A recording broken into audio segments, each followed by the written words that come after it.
America. If you don't believe me, Elon Musk is already holding court in the Oval Office and meeting one-on-one with heads of state. All the while, DOGE is taking a meat axe to healthcare and education and aviation safety and so many other services without thinking about the consequences for American families and for America. DOGE talks on and on about cutting wasteful spending, but look what's actually happening. FAA workers who keep our skies safe are being fired in droves even as accidents increase. Apparently, DOGE thinks that's government waste. The VA, meanwhile, has fired over 1,000 staffers, including people who manage the Veterans Crisis Line. Apparently, DOGE thinks that's government waste. The FDA under Robert Kennedy Jr. is firing staffers who keep our food safe and review medical devices. Apparently, again, DOGE thinks that is government waste. No one else does. They do. Donald Trump and DOGE even tried to fire hundreds of staffers who safeguard America's nuclear stockpiles. Imagine firing people who guard our nuclear stockpile, all to help their billionaire buddies with another tax cut. Can you believe how dangerous and foolish this is? Donald Trump and Elon Musk were willing to risk the safety of America, all in the name of tax cuts. This example shows clear as day that DOGE doesn't actually care about increasing efficiency. DOGE is simply taking a meat axe at government in defiance of the law and without thinking of the consequences, all so that Donald Trump and Republicans can give their billionaire buddies a big tax break. I want to close on a particularly profane example of how Donald Trump and DOGE are taking a meat axe to public services, the 9/11 Survivor Health Program. I would have thought that some things would have been out of bound for Donald Trump and DOGE, like axing services to 9/11 families. Sadly, I was wrong. Because last week, Donald Trump slashed the workforce for the World Trade Center Health Program, which I helped create years ago to support our 9/11 first responders, survivors, and families. Apparently, serving 9/11 families, those who have been hurt by 9/11, who have lost loved ones in 9/11, is just more wasteful spending in the eyes of Donald Trump and DOGE. It's utterly disgusting. Because of these barbaric cuts, 9/11 families, including sick first responders and survivors, will now face longer wait times to receive often desperately needed care. Families worry more about whether or not their loved ones will worry more about whether or not their loved ones will be able to afford life-saving treatment. Donald Trump and DOGE's decision to cut funding for the heroes of 9/11 is outrageous, it's un-American, it's insulting to every 9/11 first responder, survivor, and family. So today, I sent a letter with Senator Gillibrand to Secretary Kennedy, urging him to immediately reverse the cuts that impacted the World Trade Center Health Program. Donald Trump, Secretary Kennedy, and DOGE have betrayed our sacred promise to never, never forget. And what's the point of these cruel cuts? So Donald Trump and DOGE can give their billionaire buddies a tax break and have the 9/11 families pay the cost. I yield the floor.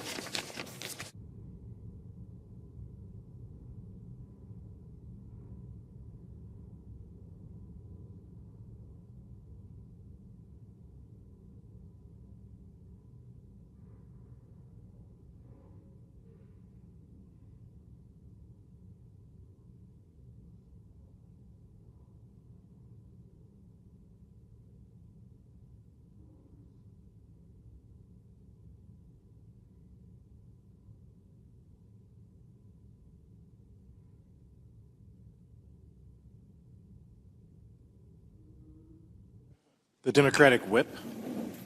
Mr. President, in 1938, British Prime Minister Neville Chamberlain touted the now infamous Munich Agreement as a way to stave off Hitler's Nazi Germany. Prime Minister Chamberlain claimed it would, quote, secure peace in our time. A year later, Hitler invaded Poland and triggered World War II, a devastating conflict that left Europe in ruins and millions dead and displaced. Over time, Chamberlain's name became synonymous with the term appeasement, for good reason. You see, while Chamberlain's goal of peace may have been honorable, he was dangerously naive about the human nature of a tyrant in Germany who was bent on territorial ambition, pursuits that could only be thwarted with a show of strength. Well, President Trump's art of the deal opening negotiation with Vladimir Putin has the same odor of appeasement.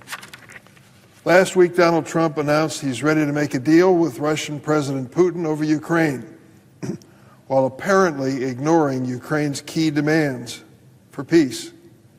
In fact, Trump and his fledgling defense secretary publicly gave away huge concessions at the start, signaling they would not insist on a return to Ukraine's sovereign 2014 borders or future NATO membership. It's also not clear from the administration's bewildering Munich Security Conference remarks if President Trump plans to even include Ukraine or our European allies in the negotiations for the future of Ukraine. It is no wonder that in the United Kingdom, where they remember Chamberlain's folly all too well, Donald Trump's early pronouncements were lambasted for their misreading of history by leaders across the political spectrum. Let me share some of the things that have been said by our ally, United Kingdom, about Trump's opening bid to end the war in Ukraine. One member of Parliament lamented that the West now, quote, might be facing the worst betrayal of a European ally since Poland in 1945. And another said, surely in Europe we understand that no matter what we give Vladimir Putin, he's always going to want more. And one final member of Parliament, in a refrain I think best summarizes the situation, said, there is less the art of a deal and more a charter for appeasement.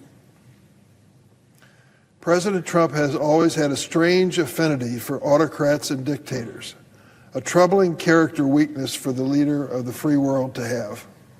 He almost seems to want their adoration and admiration, especially compared to the clear-eyed leadership of previous leaders, even on the Republican side, like Ronald Reagan, who knew how to deal with the Soviets.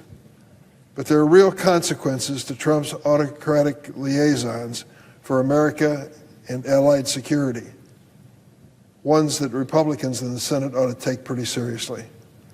His crazy rants about Greenland, Canada is a 51st state, Panama, and the so-called Gulf of Mexico may be amusing to some, including himself, but it certainly does not portend well for a foreign policy of the United States. Simply caving in to Putin and walking away from Ukraine, just as Chamberlain did to Hitler, is an invitation for more confrontations in the future.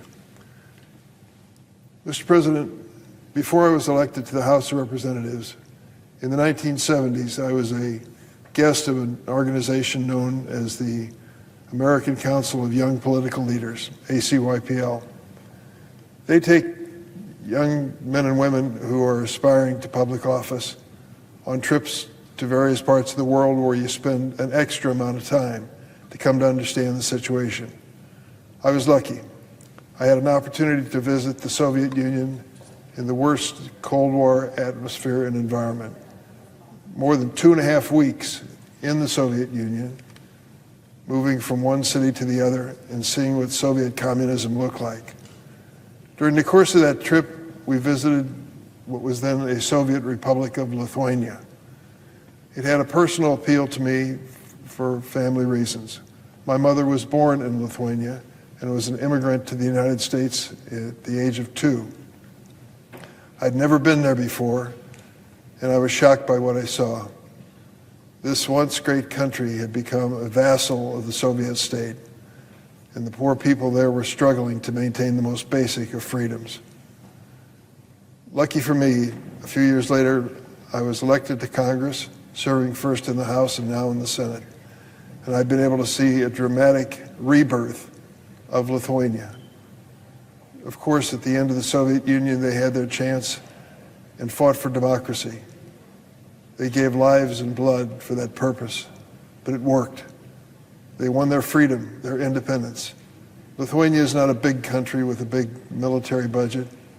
It is a small nation with a good military, but certainly no match for anyone like Russia today. They have been concerned ever since that the day would come when Russia would reassert its ownership of Lithuania, Latvia, and Estonia. And so that's why they became members of NATO.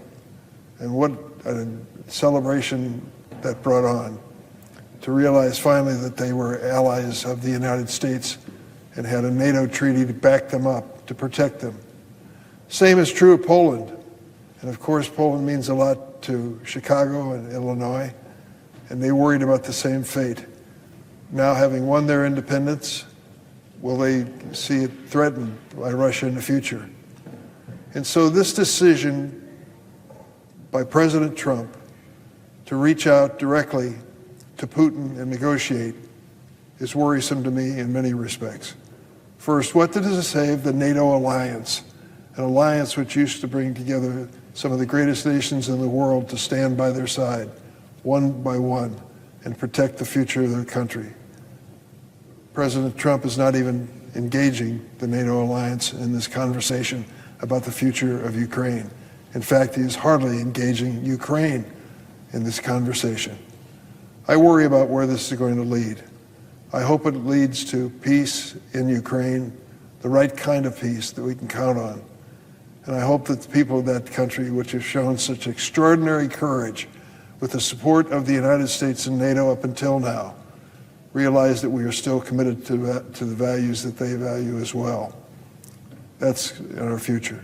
But I worry the opposite will occur, that President Trump will give in to Putin and his demands, and Putin will then target the Baltics and Poland, and I don't know where, in his next assault on sovereignty. That's the reality of the moment. Mr. President, on a separate topic, later this week, Senate Republicans have scheduled a vote on the confirmation of Kash Patel, President Trump's nominee for FBI director. It is a 10-year appointment, unusual by Senate standards, but was designed to be 10 years so it would be depoliticized. It is unfortunate that the Republicans are moving ahead despite the many problems with Mr. Patel's record. Mr. Patel has no experience, none, in administration and management, particularly of an organization like the FBI that has 38,000 agents and employees, 38,000. It is the premier criminal investigative agency in our country and perhaps the world. After meeting with Mr. Patel and reviewing his record and questioning him under oath at his hearing, I am deeply concerned about his fitness to serve as FBI director. He has neither the experience, the judgment, nor the temperament to lead the FBI. My Senate Republican colleagues, sadly, are willfully ignoring myriad red flags about Mr. Patel, especially his recurring instinct to threaten retribution against his political enemies and President Trump's perceived enemies. This is an extremely dangerous characteristic for someone who seeks to lead the nation's most powerful domestic investigative agency for the next 10 years. Mr. Patel on day one plans to quote, I quote him directly, he said this now, on day one as director of the FBI plans to, quote, shut down the FBI Hoover building and reopen it the next day as a museum of the deep state, close quote. He even wrote a book on the subject, and I punished myself by requiring that I read it from cover to cover, so I understood exactly what this man believed. He has peddled outrageous conspiracy theories that benefit President Trump, claiming that January 6th, the assault on the Capitol, the insurrectionist assault, was, quote, never an insurrection, and that the FBI, quote, get this is Kash Patel, the FBI was planning January 6th for a year, unquote. Where is this man coming up with these wild theories? And incidentally, he compiled an enemies list and published it in the back of his book. 60 names quote, members of the deep state, which includes distinguished public servants from both political parties. Patel named former Attorneys General Bill Barr and Merrick Garland, former FBI Directors Robert Mueller and Chris Wray, as these so-called members of the deep state, whatever that may be. And he has even produced and sold recordings of a song. Now, understand this for a moment. 1,600 people prosecuted for assaulting law enforcement officials here in this Capitol building who were working as they are at this very moment to keep us safe and our visitors safe. What did Patel decide to do? He decided to assemble a choir of the January 6th individuals who were prosecuted. Then he was involved in making a recording of a patriotic song that these prisoners were singing. And then he was selling this recording and playing it at the rallies for President Trump. I'm not making this up, ladies and gentlemen. This is exactly what this man who wants to head the Federal Bureau of Investigation was doing, and which he denied before our hearing under oath. He's even produced these recordings and called the choir, the January 6th prisoners, political prisoners. Let me take one example of a so-called political prisoner. Guy Reffitt was sentenced to 87 months in prison for his role in the January 6th assault on the Capitol. His 19-year-old son Jackson turned him into law enforcement after the attack on the Capitol, despite Reffitt's threats to shoot his son and his son's sister if they reported him to authorities. Father threatening to kill his son and daughter if they turned him in. After being pardoned, Guy Reffitt decided to come back to the Capitol and attend Kash Patel's confirmation hearing. He posted on social media afterwards, quote, present and in support of Kash Patel as the leftist commies continue to spew lies, information, disinformation. My man, clean house Kash. This man who brought a weapon into the Capitol was prosecuted for that, serving time, given a complete pardon by President Trump, then comes back to the Capitol to attend hearings and cheer on Kash Patel's nomination for director of the FBI. Before even being confirmed as FBI director, Mr. Patel is already seeking retribution on behalf of President Trump, despite Patel's status as a private citizen. Multiple whistleblowers have disclosed highly credible information to my staff, indicating that Mr. Patel has personally directed the ongoing purge of senior law enforcement officials at the FBI. Senior leaders with collectively hundreds of years of experience have been forced out at the FBI, creating a leadership vacuum. Mr. President, this has never happened in the history of the United States and the history of the FBI, that a new president would come into office and decide to clean the ranks of the Federal Bureau of Investigation. This has been an apolitical agency. There's only one political appointee to the FBI, the director. All the others are professionals who have been dedicating their lives to law enforcement for years. Senior leaders who've shown their dedication to the United States are now being accused of suspect. Suspect for what? They were engaged in the investigation of the January 6th assault on the U.S. Capitol, an assault which I witnessed at this desk as I watched the Secret Service agents pull the vice president from that chair and take him out of the chamber as this mob assaulted the Capitol. It was real. In the FBI's long history, this has never happened before. Never. Keep in mind that the director, the only appointee of the FBI, and the leaders have been forced out despite their career commitment to law enforcement. This purge has dramatically weakened FBI's ability to protect the country from national security threats and it's made America less safe.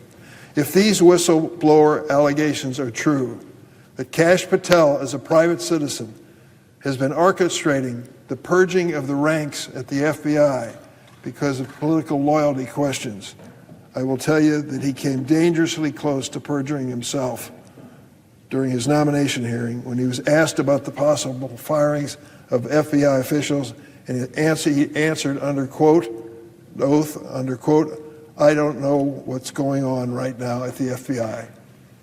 Mr. President, we're told that's not true. He was personally involved in it, despite the fact that he said the opposite under oath before our committee. Mr. Patel has been open about his plans to dismantle the FBI and seek retribution against his and President Trump's enemies. His directives as a private citizen have already thrown the Bureau into absolute chaos.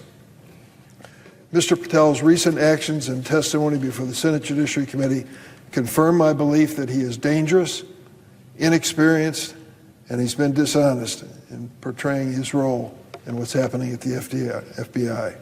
It will be a political and national security disaster if he's confirmed. And let me take it to a personal level.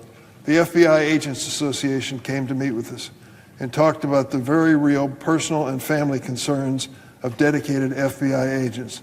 They are fearful that an environment and climate have been created which makes their own safety in question, puts their own safety in question.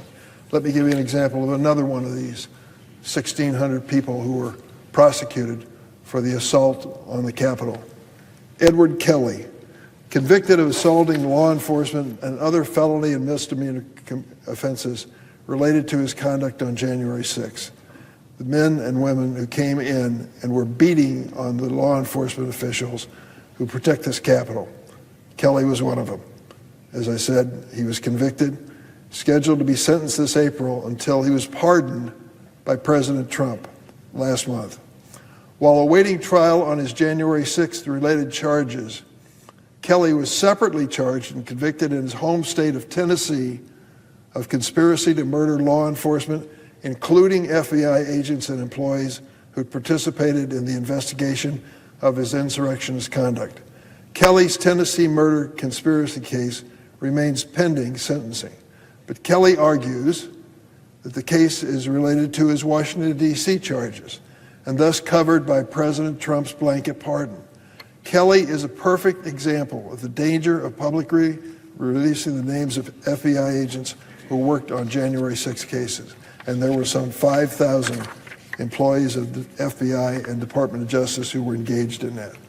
If we value these men and women who risk their lives every day for the safety of the United States, we cannot allow Kash Patel to become director of that agency, and we cannot run the risk that he'll use their names publicly, as he has in his book, identifying his enemies list, to the detriment of these agents and their families. We owe it to them to stand by them as they have stood by us. I yield the floor.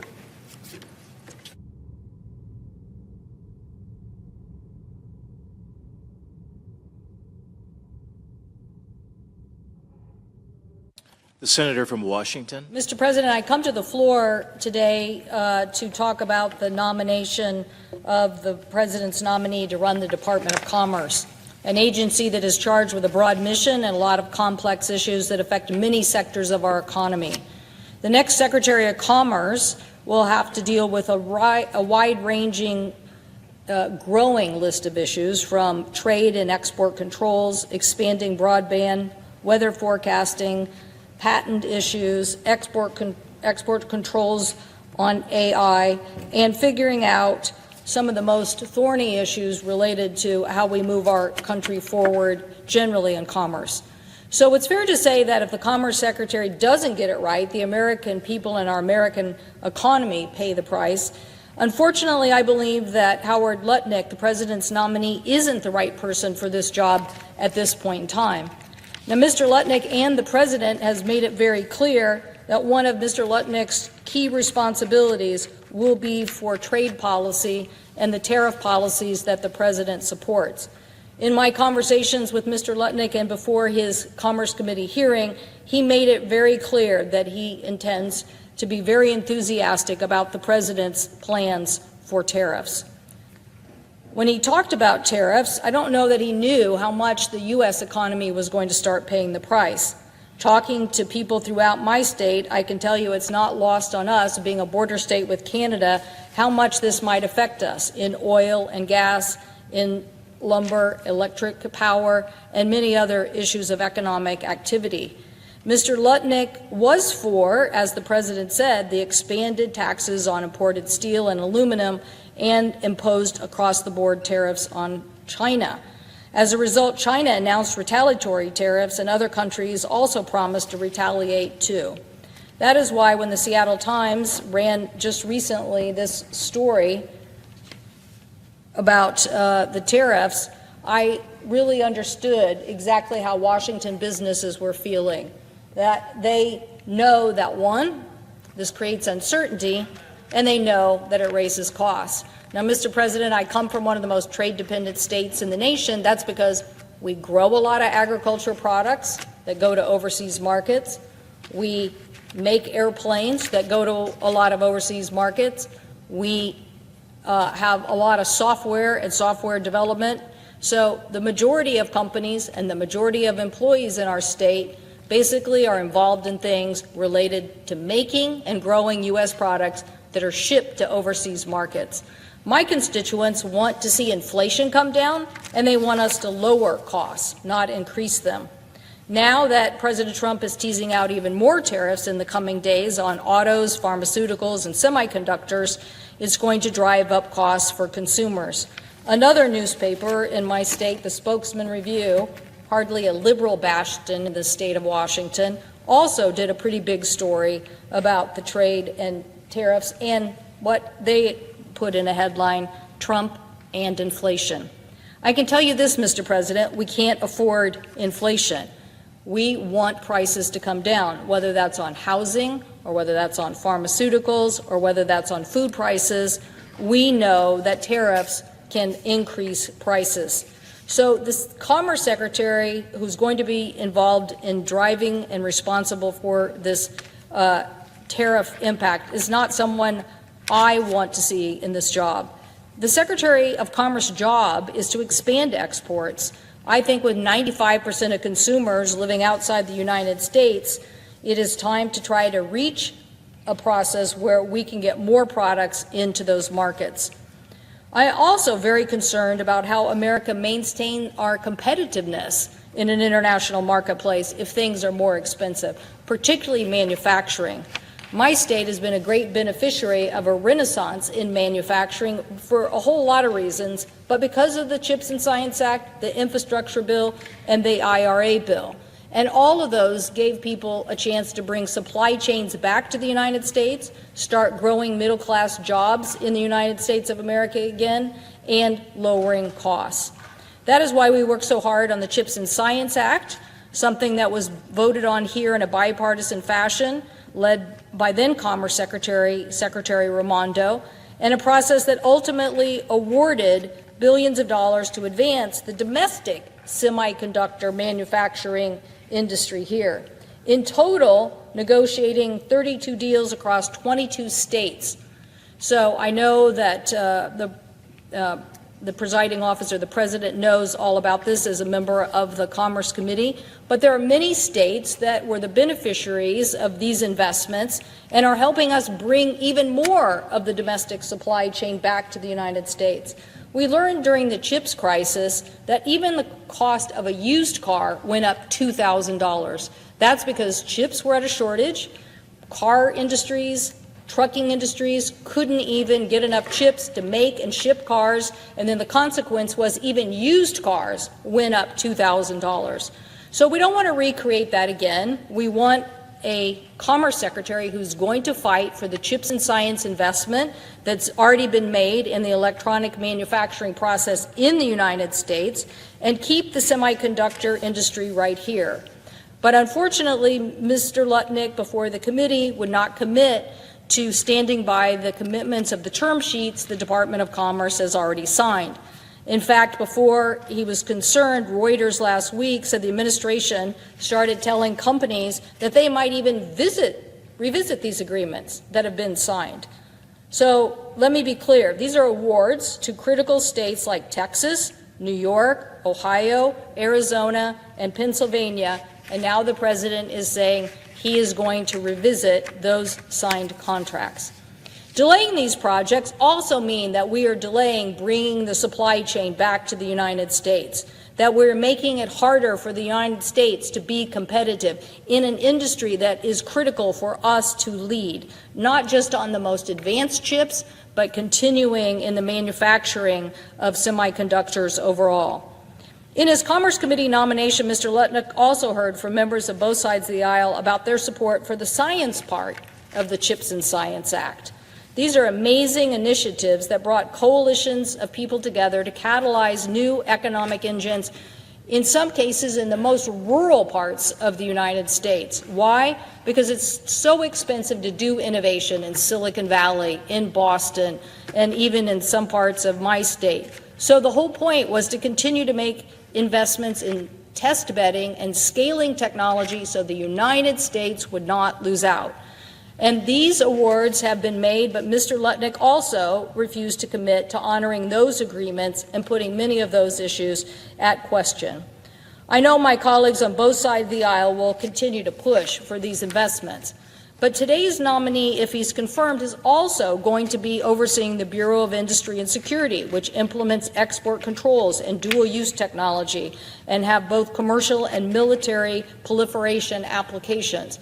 That means you couldn't find a person whose day job is going to be more serious on export controls than Mr. Lutnick's. And yet, Mr. Lutnick, in the conversations that we had before the committee, I don't believe gave the committee a full understanding of what he was going to do to protect these interests. In fact, the administration has already abandoned something called the AI Safety Institute, which is widely supported literally by practically everybody in the AI sector and would help us remain a leader. This is the kind of standards that we would expect to be set and the kind of controls that we would hope would help the United States not have some vital technology exported outside the United States. But we also questioned Mr. Lutnick on his background with stablecoin.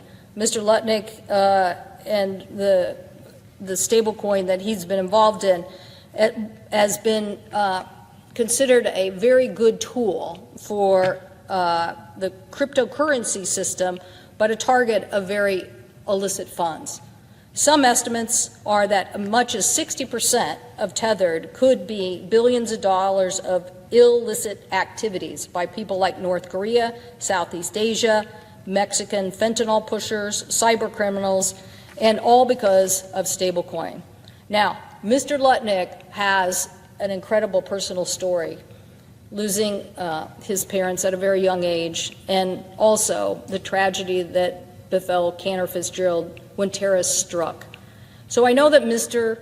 Lutnick knows about terrorist organizations and has probably been affected for the rest of his life over that tragedy. But in the committee, when we were trying to get him to understand why we in the federal government put on sanctions against countries, and we want to hear a Commerce Secretary say, we agree with those sanctions, we're going to fight for those sanctions, we are going to fight anybody who tries to get around those sanctions. We asked Mr. Lutnick about ways to address the fact that maybe some large amount, $19 billion of Tether's funds, might be illegal, illicit transactions. He said he thought that in the future, a software AI solution would help stop that. Well, I was hoping that Mr. Lutnick would be more aggressive than that. I would hope that he would help the United States in moving on something today that would help give more transparency in the cryptocurrency market. I support, as the presiding officer does, moving forward on cryptocurrencies. But I also believe that there should be some transparency and certainly should be a fight against people who use that for illicit activities. I also asked Mr. Lutnick about something about the U.S. sovereign debt futures, something that I know that he was involved in as it related to the Chicago Mercantile Exchange and putting up a competitive bid. It was a notion of how do we settle futures? How do we in the United States, if Mr. Lutnick's future company was doing business with the London Exchange, settle any kind of, let's say we don't raise the debt ceiling and the debt, we had a crisis here, what would the United States do? Not unsimilar to what we did in 2009, after the 2008 basically recession of our economy. I raised these similar questions came up in the Finance Committee, and I found that the Treasury nominee before the committee answered those questions correctly. But Mr. Lutnick said that he still thought that his idea of settling with a foreign country, which I think puts the United States second above England, is not something I would be willing to do, but I think he was willing to continue to move forward. So those things, an answer about how we'll catch up with the money laundering in the future with an AI solution, and how the settling on the foreign exchange also left me with some concerns. But when we come to NOAA, which is 60% of the Commerce budget, the National Oceanic and Atmospheric Administration, when asked for the record, should NOAA be dismantled as called for in Project 2025, Mr. Lutnick would only say he'll figure it out once he's confirmed. We needed a bigger commitment to NOAA. NOAA already supplies a big, important aspect of what we deal with weather forecasting, tracking extreme weather, hurricanes, wildfires, managing our fisheries, operating ships that conduct important charting for national security. Mr. Lutnick gave very tepid support for NOAA. With 60% of the budget and so much now at stake, as the White House every day says they're going to cut staffing and cut programs, Congress wants to be assured that a nominee is going to fight for the agency that he is there to represent, that he's there to fight for their core mission that they provide in important services. So I am urging my colleagues to not support this nominee and hope that we all can work together to continue to say how important NOAA's management of our fisheries are, how important it is to protect U.S. fishermen from Russian and Chinese illegal fishing and deception and trade practices that are hurting our consumers, and protect accurate weather forecasting for all Americans. Now is our chance to stand up for these essential services. Your constituents depend on it. I thank the President. And, Madam President, I would just one more thing. You know, the aviation news that continues to roll out, I want to give my thoughts and prayers to those who have been affected by the Minneapolis to Canada flight for Delta Airlines. We've now had the DCA incident and this incident, and obviously one in Philadelphia. I would just say this: now is not the time to cut FAA staffing. Now is the time to ask questions about what can we do to further enhance aviation safety. What can we all do, knowing that we have suffered from a door plug accident and from 2 MAX plane crashes, and while we passed legislation to address those MAX crashes, we still have work to do. And we passed an FAA 5-year reauthorization that helped us get more air traffic controllers. It is critically clear to me that we need these air traffic controllers. And so we have to make these investments. We should be working together right now on aviation. The most important thing, let's work together for the benefit of the flying public to come up with the best solutions that we can implement in aviation safety. Taking a broad brush and just cutting people out of the FAA when oftentimes they're the people that are helping you get that safety is not what we should be doing right now. I thank the President, and I yield the floor.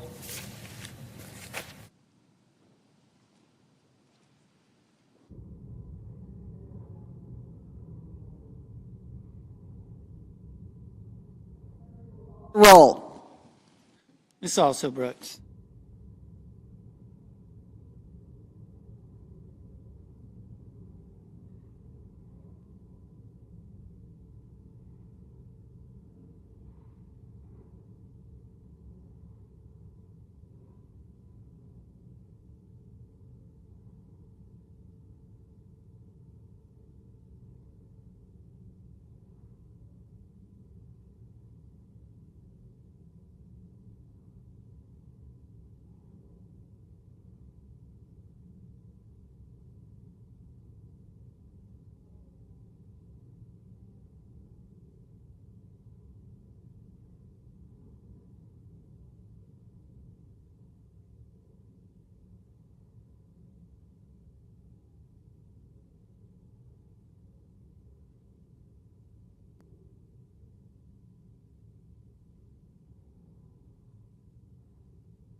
The President pro tempore is recognized. Calling the quorum off, please. Without objection. Today, we're going to take a procedural vote on Kash Patel's nomination to be Director of the FBI. I want to take a few minutes to express my support for his nomination and to urge my Democratic colleagues to consider voting for this nomination. Mr. Patel's resume doesn't look like a normal one for FBI director, but everybody knows in this Congress and maybe in the United States that we're not living in normal times. As I've exposed through my oversight work, the FBI has been infected by politicalization, and this storied agency has been weaponized against political opponents. Mr. Patel's the right man at the right time. His career has been a study in fighting for unpopular but righteous causes, exposing corruption, and putting America first. Mr. Patel's served as a public defender, a counterterrorism prosecutor under President Obama, and a House staffer. In the House, he worked to expose Crossfire Hurricane as a political hit job that was based on discredited information paid for, would you believe it, by the Democratic National Committee and the Clinton campaign. After exposing the Russiagate scandal in Congress, Mr. Patel then went on to serve as Senior Director of Counterterrorism at the National Security Council, Deputy Director of National Intelligence, and Chief of Staff to the Acting Secretary of Defense. He's fought for transparency and accountability in government. I fought for this in Congress for decades. That's the right approach, because everybody knows more transparency in government brings accountability by those of us serving in the government. In other words, the public business should be public. Because of his efforts in exposing corruption, Mr. Patel has been relentlessly attacked, as we've seen over the last 2 months. These smears began long before his confirmation hearing. I understand why he's been targeted in this way. He exposed a threat to the existing system, a system that has retaliated against whistleblowers, engaged in unprecedented lawfare against the president and the American people, and obstructed congressional oversight. Mr. Patel will end these abuses.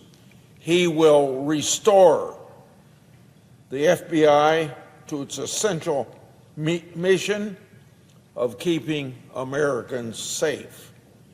Mr. Patel's vision for a new FBI is why he's been endorsed by organizations representing more than 680,000 law enforcement officers and by dozens of former and current FBI agents, state attorneys general, and U.S. attorneys. They trust Mr. Patel, and we should as well. I urge all of my colleagues to support Mr. Patel's nomination.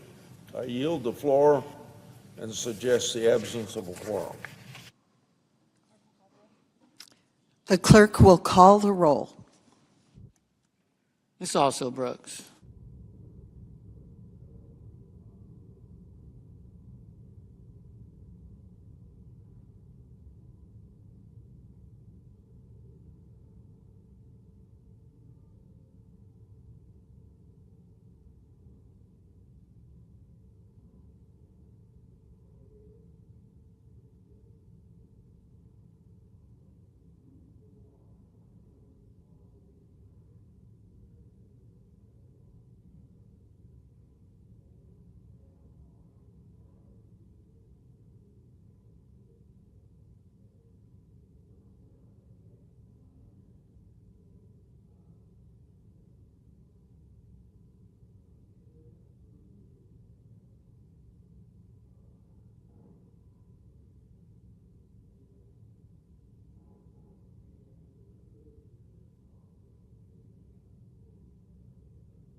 The majority Madam leader is President, I recognized. ask unanimous consent the quorum call be lifted, Without objection. and I move to proceed to executive session to consider calendar number 23.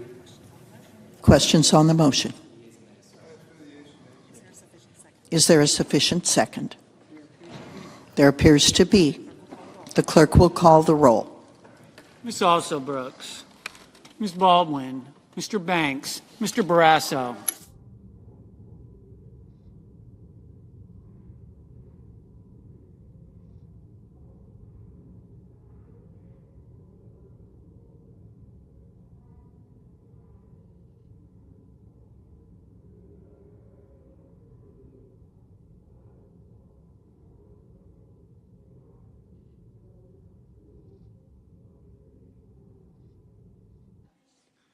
Mr. Bennett, Mrs. Blackburn, Mr. Blumenthal, Ms. Blunt Rochester,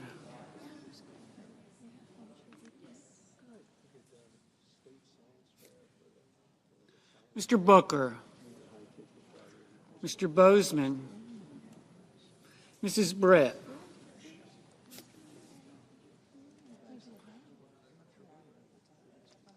Mr. Budd, Ms. Cantwell, Mrs. Capito, Mr. Cassidy, Ms. Collins, Mr. Coons, Mr. Cornyn,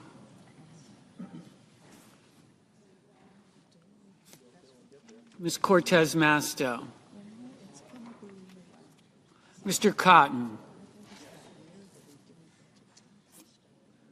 Mr. Kramer, Mr. Crapo,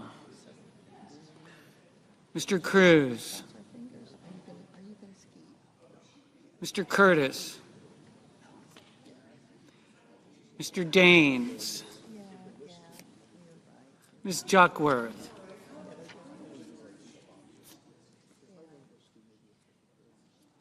Mr. Durbin,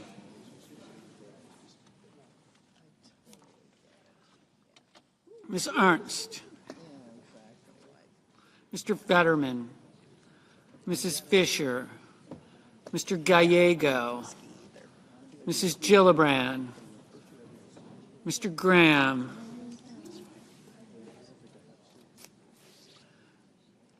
Mr. Grassley, Mr. Haggerty, Ms. Hassan,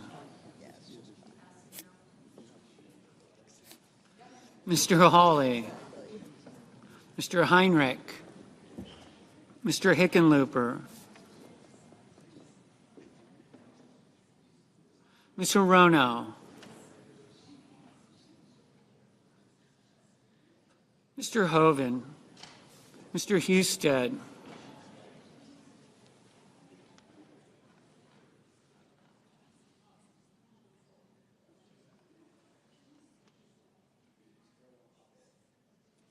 Mrs. Hyde-Smith, Mr. Johnson,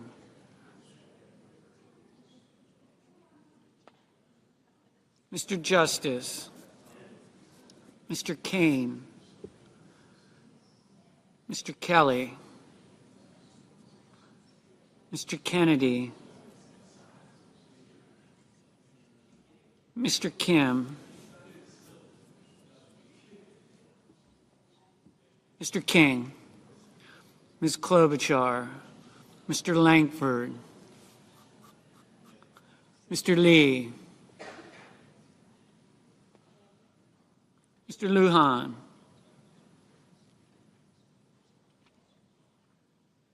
Ms. Lummis, Mr. Markey,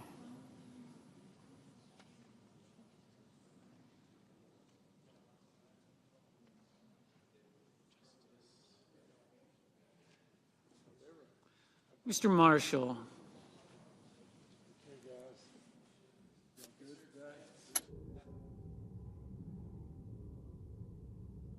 Mr. McConnell, Mr. McCormick, Mr. Merkley, Mrs. Moody,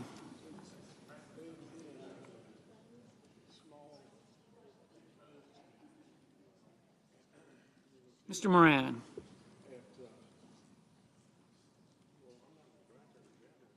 Mr. Moreno.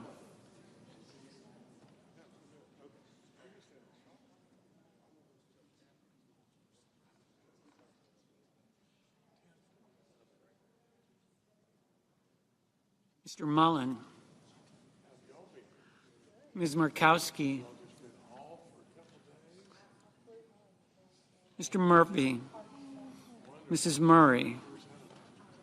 Mr. Ossoff. Mr. Padilla. Mr. Paul. Mr. Peters. Mr. Reed. Mr. Ricketts. Mr. Risch. Ms. Rosen. Mr. Rounds. Mr. Sanders. Mr. Schatz.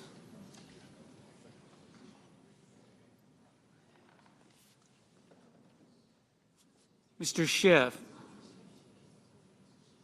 Mr. Schmidt. Mr. Schumer, Mr. Scott of Florida, Mr. Scott of South Carolina, Mrs. Shaheen, Mr. Sheehy,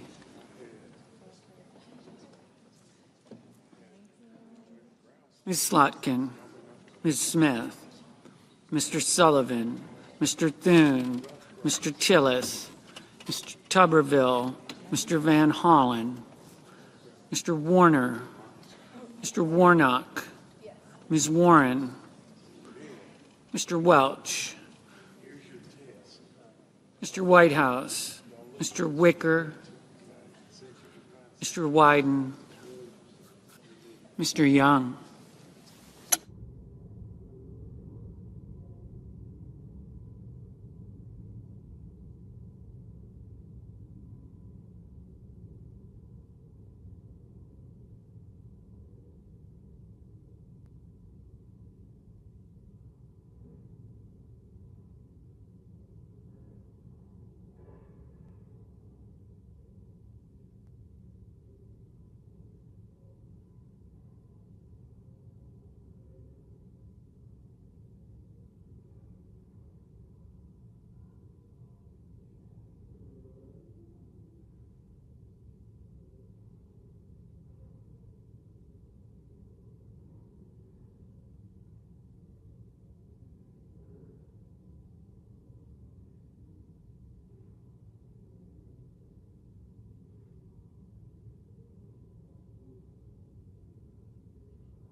Senators voting in the affirmative: Barrasso, Blackburn, Britt, Capito, Collins, Cornyn, Cotton, Crapo, Daines, Justice, Langford, Mullin, Hall, Sheehy, Thune, Tuberville.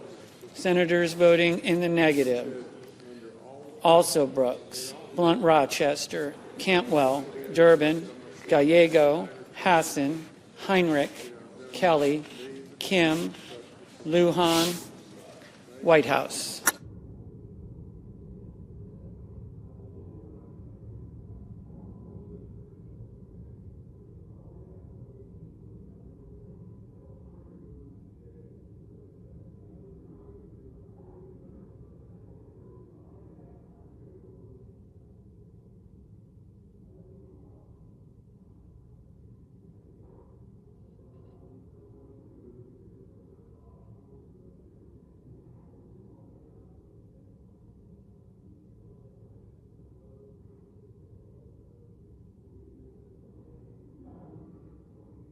Mr. Wicker, aye.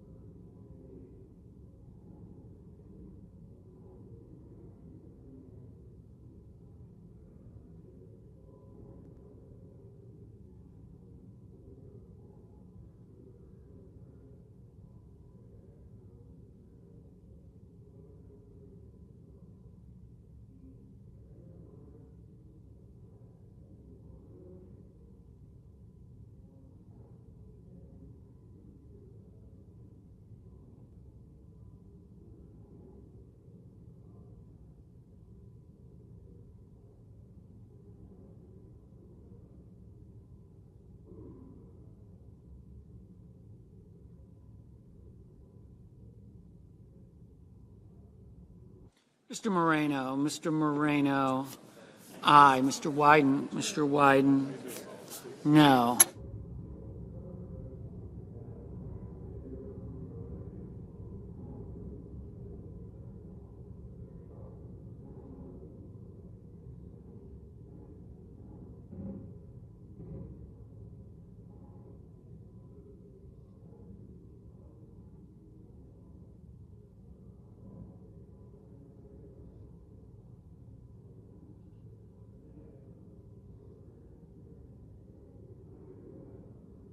Mr. Lee, aye.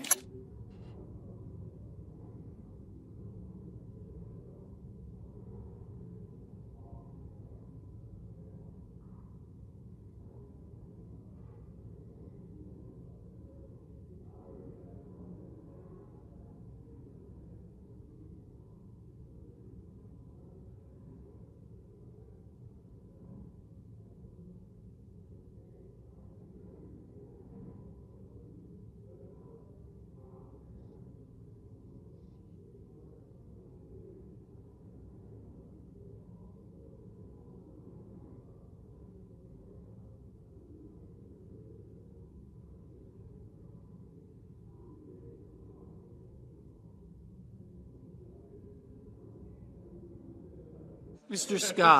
Scott of Florida, aye.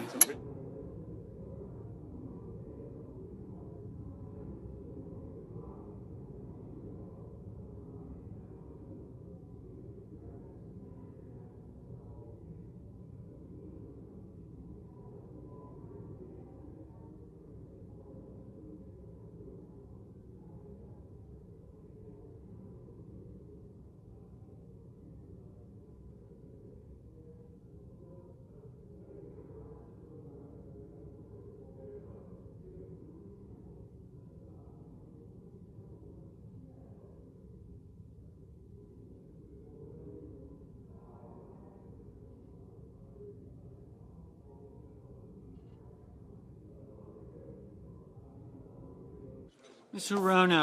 Rono, no. Ms. Markowski, aye.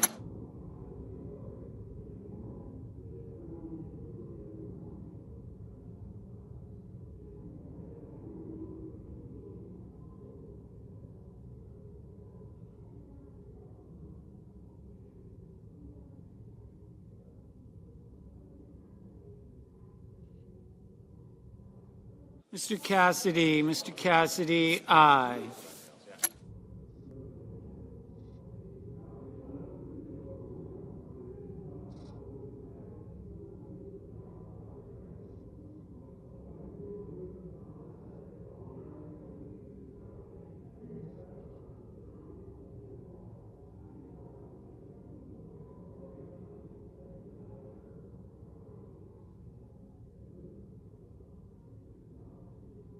Mrs. Moody, aye. Mr. Kane, no.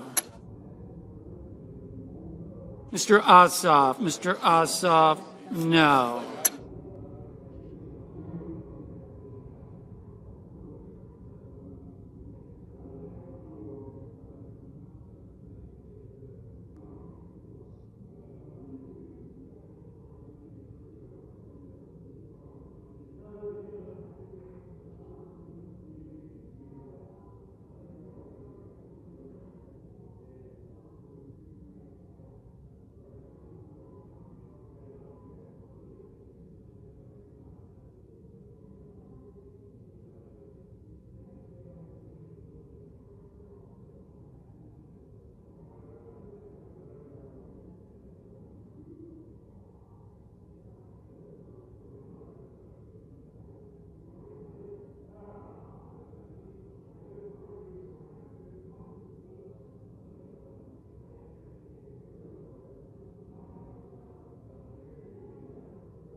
Ms. Duckworth, no.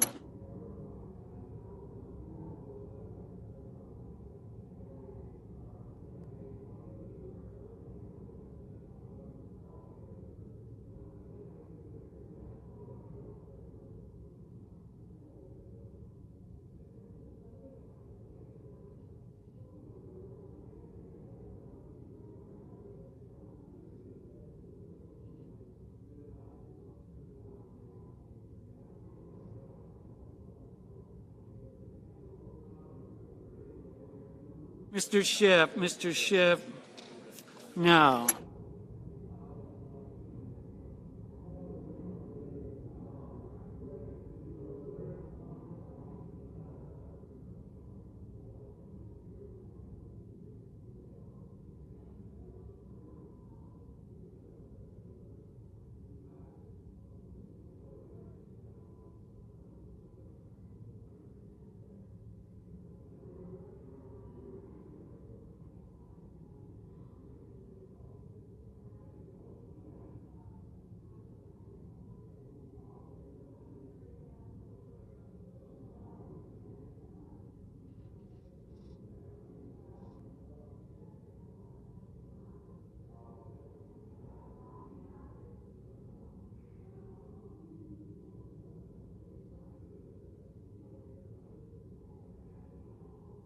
Mr. Marshall, aye.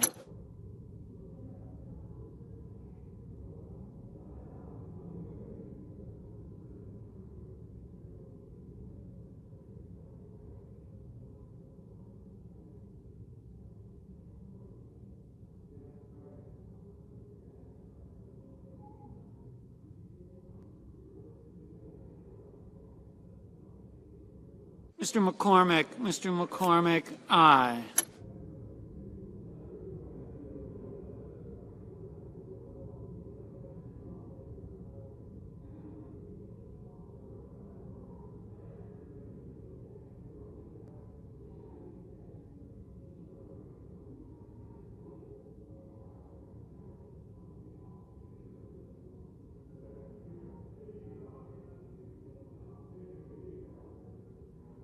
Mr.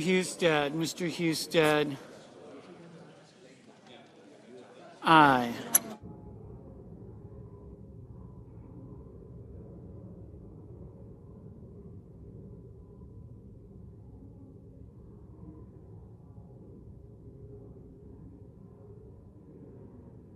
Mr. Reed, no. Mr. Ricketts, aye. Mrs. Shaheen, no.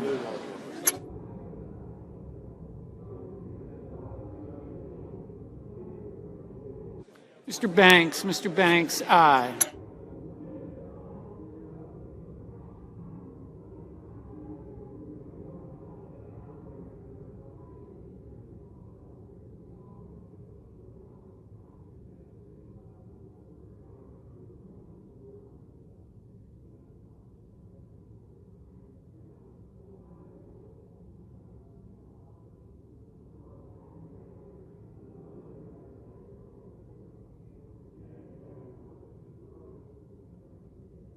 Ms.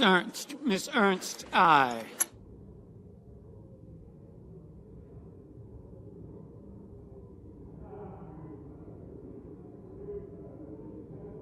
Mr. Budd, aye.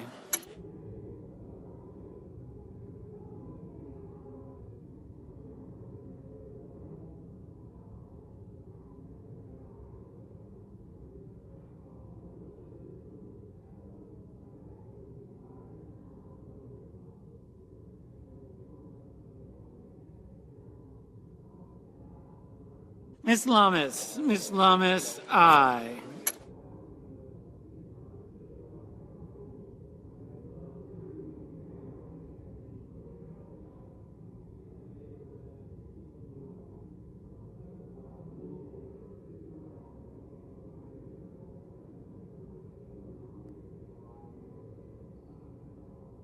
Mr. Fetterman, no.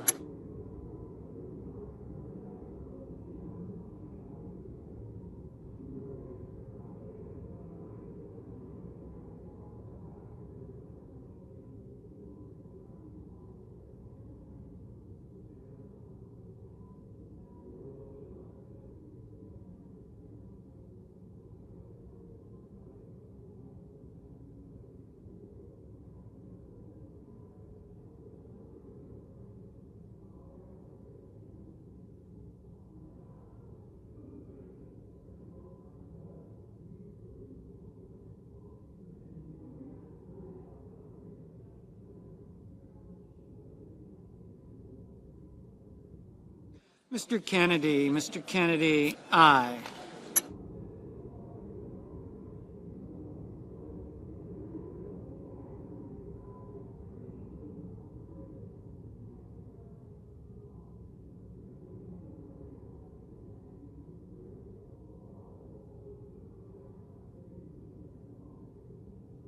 Ms. Smith, no.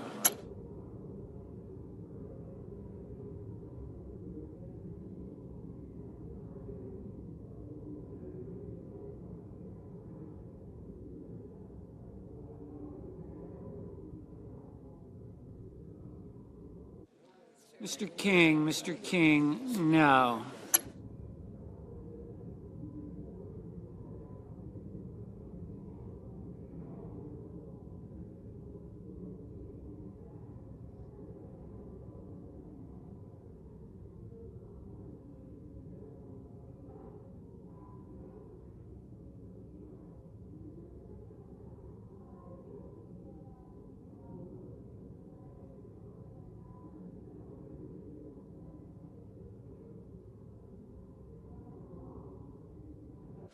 Mr. Welch, no.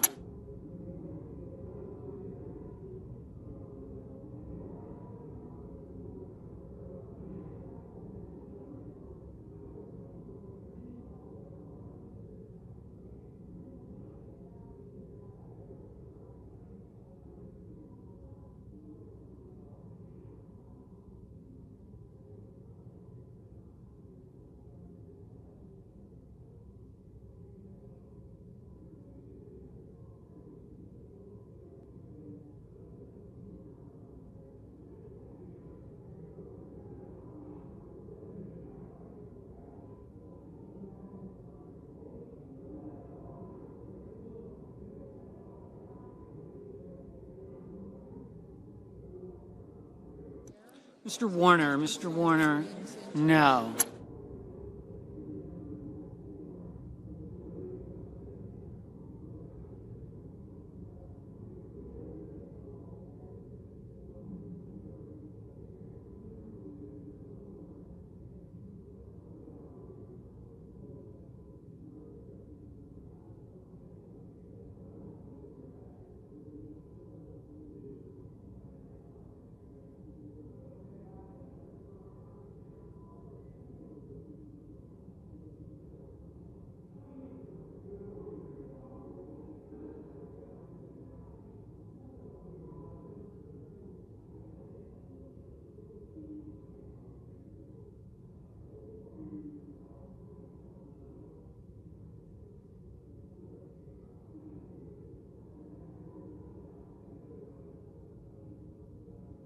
Mr. Haggerty, aye.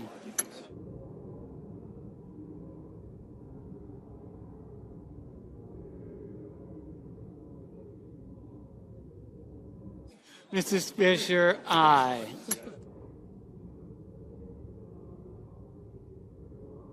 Mr. Markey, no. Mrs. Murray, no.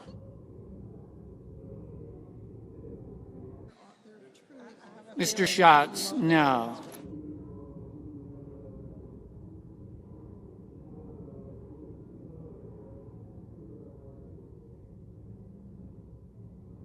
Ms. Cortez Masto, no. Mr. Johnson, aye.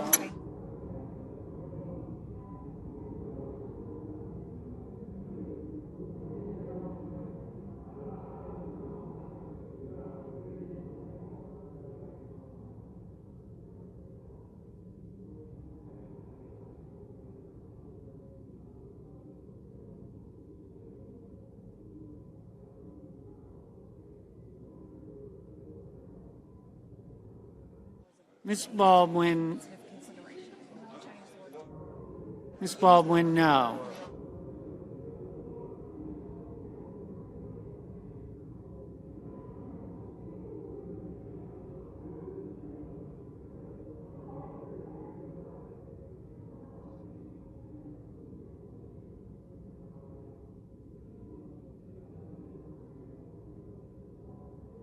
Mr. Bozeman, aye. Mr. Scott of South Carolina, aye. Mr. Van Hollen, no. Mr. Tillis, aye. Nobody else wants to do it.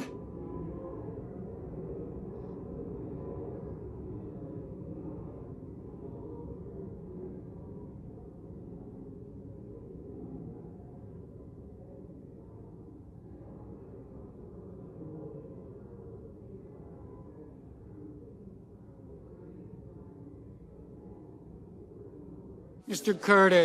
Curtis, aye.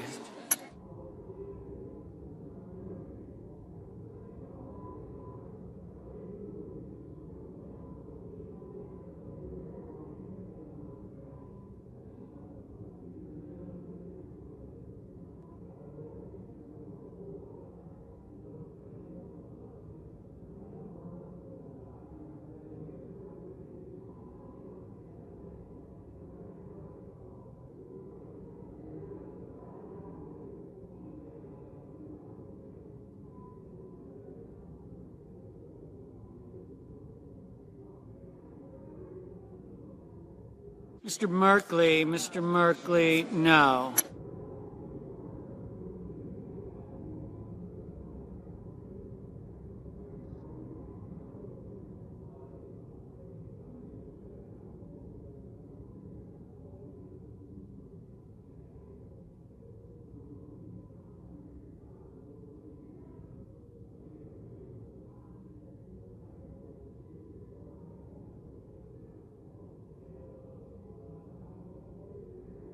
Ms. Rosen, no.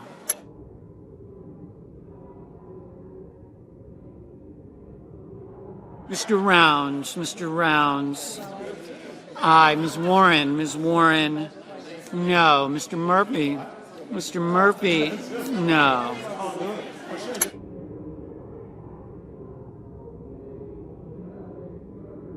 Mr. Graham, aye.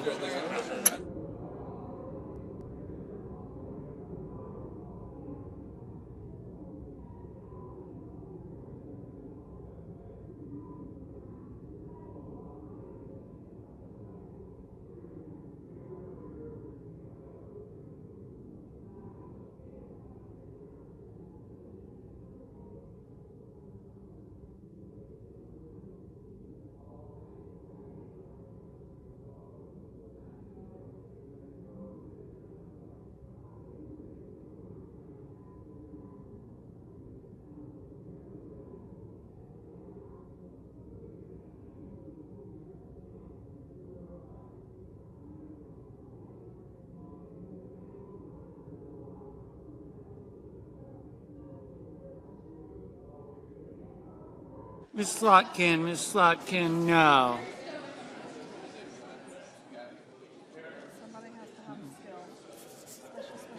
Mr. Schmidt, aye.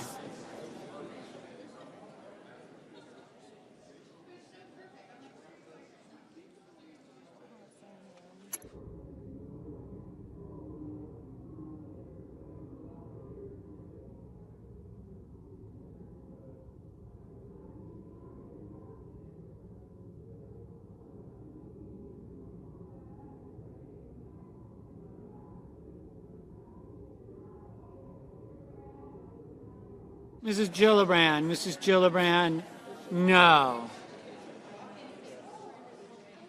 Mr. Grassley, aye.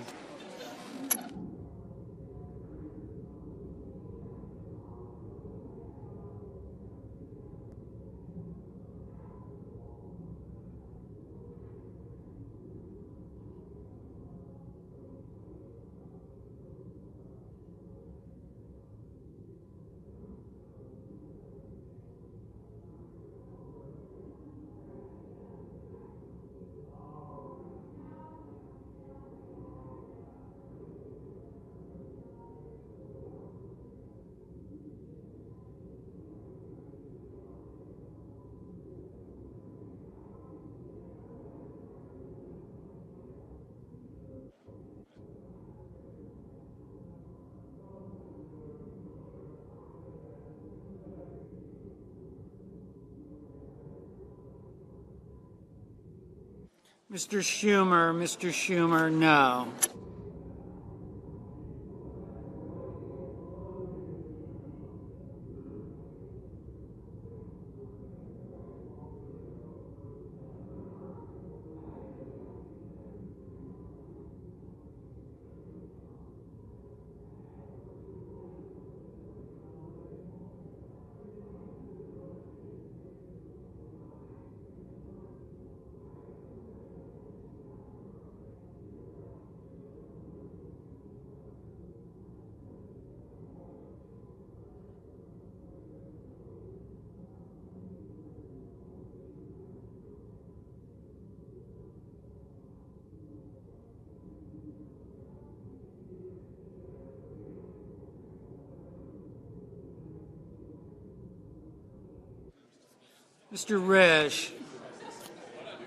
Mr. Risch, aye.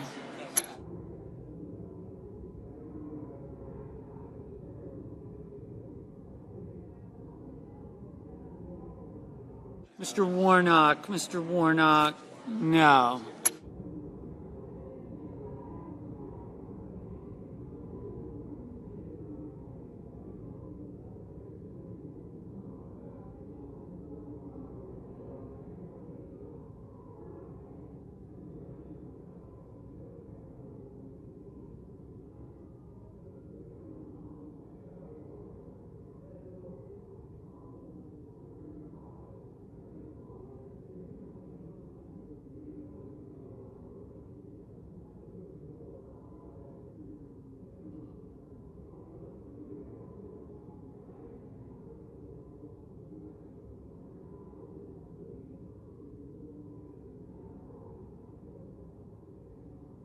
Mr.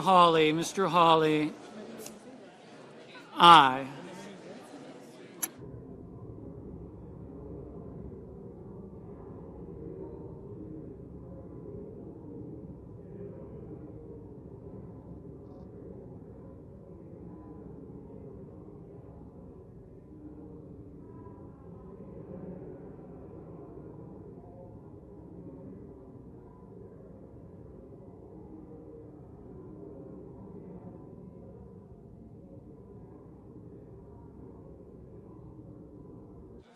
Mr. Blumenthal, no.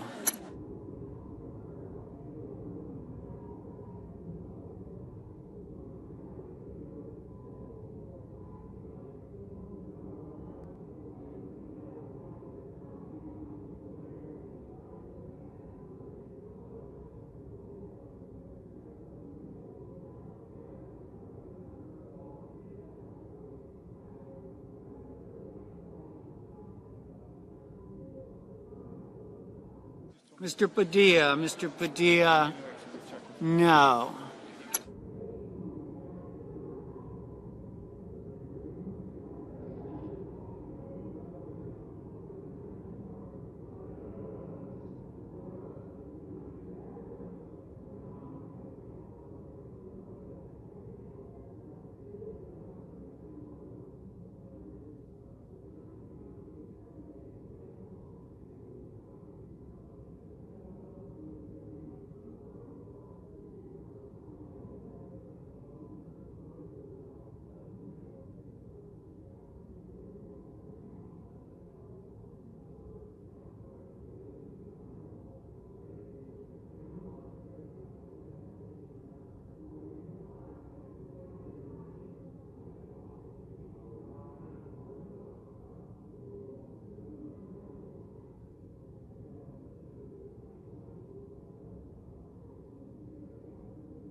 Mr. Cruz. Mr. Cruz, aye.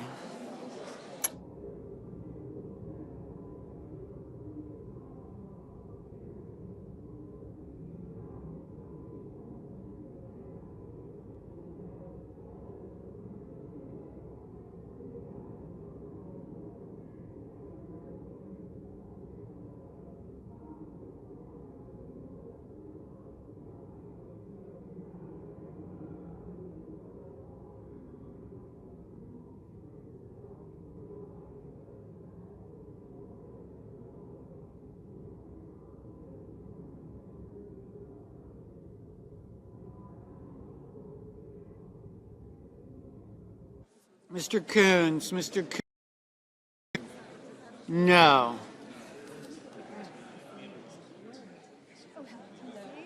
Ms. Klobuchar. Ms. Klobuchar, no. Mr. Bennett. Mr. Bennett, no.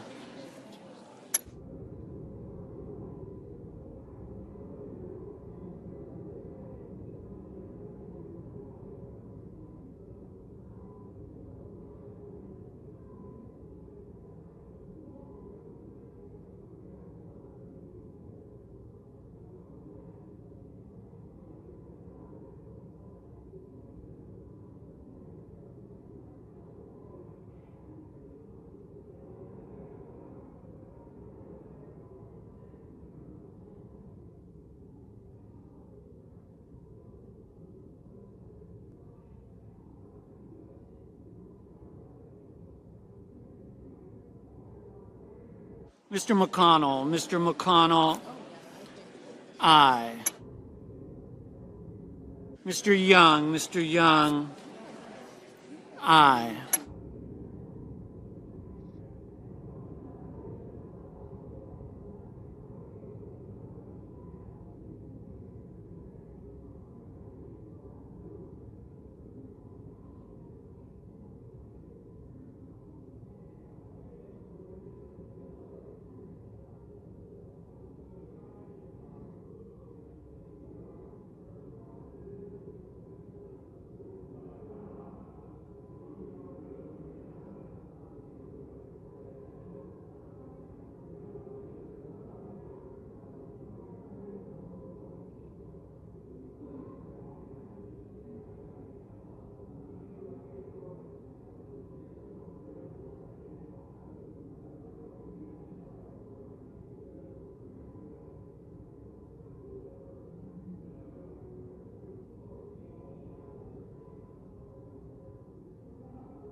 Mr. Hickenlooper, no.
Mr. Sanders, no.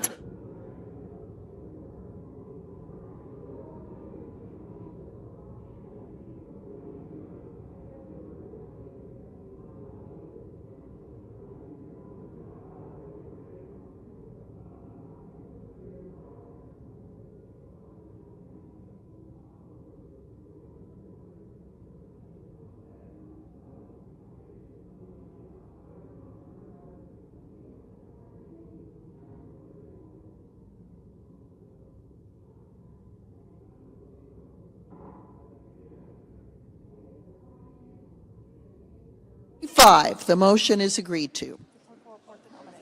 The clerk will report the nomination. Nomination, Department of Justice, Kash Patel of Nevada to be Director of the Federal Bureau of Investigation.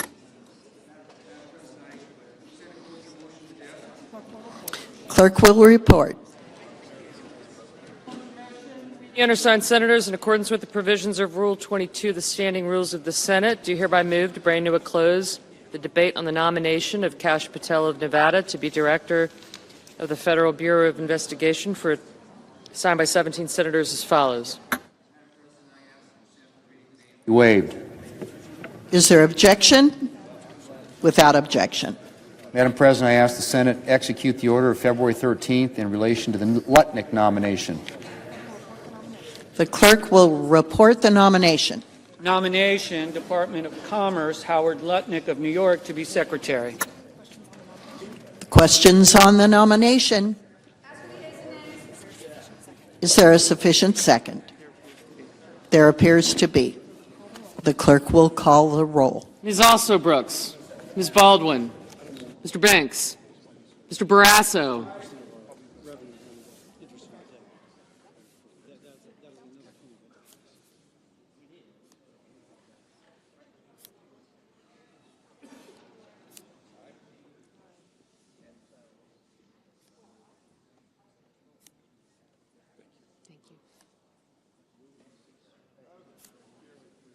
Mr. Bennett, Mrs. Blackburn, Mr. Blumenthal, Ms. Blunt Rochester, Mr. Booker, Mr. Bozeman,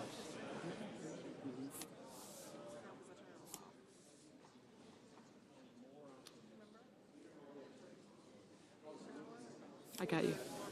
No, I'm.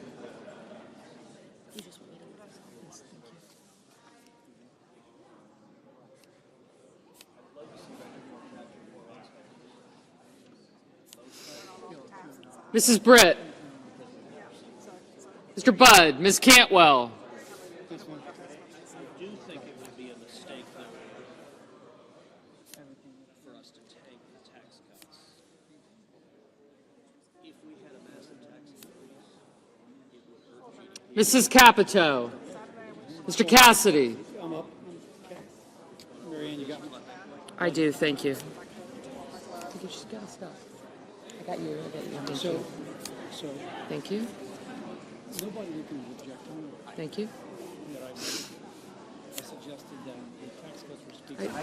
I got it. Have a stimulus bill. Thank you. I did. That, the tax foundation is Thank most you. aligned with where our leadership is and all the way over here. And the folks over here say it hurts us because it crowds out. Thank you. That crowds out private bars. And folks Ms. over here Collins. say bang for the buck. Mr. Coons. Corporate tax rates permanent. Mr. Cornyn. And so that's where Ms. Cortez Masto. Mr. Cotton. Mr. Kramer. Mr. Crapo. Mr. Cruz. Mr. Curtis. people like tax foundation, Mr. Daines. Ms. Duckworth. the debt to Mr. Durbin. that we're entering into Ms. Ernst. charter territory Mr. Fetterman. has the potential Mrs. Fisher. Mr. Gallego. within 20 to 30 Mrs. Gillibrand. to take our economy. Mr. Graham. Mr. Grassley. So now, Mr. Haggerty. Ms. Hassan. I got you. Mr. Hawley. upper income is going to get 2.9% improvement, Mr. Heinrich. and everybody from 0 to 60% Mr. Hickenlooper. Ms. Hirono. quintiles is going to get at best a 1%, sometimes less than 1% increase.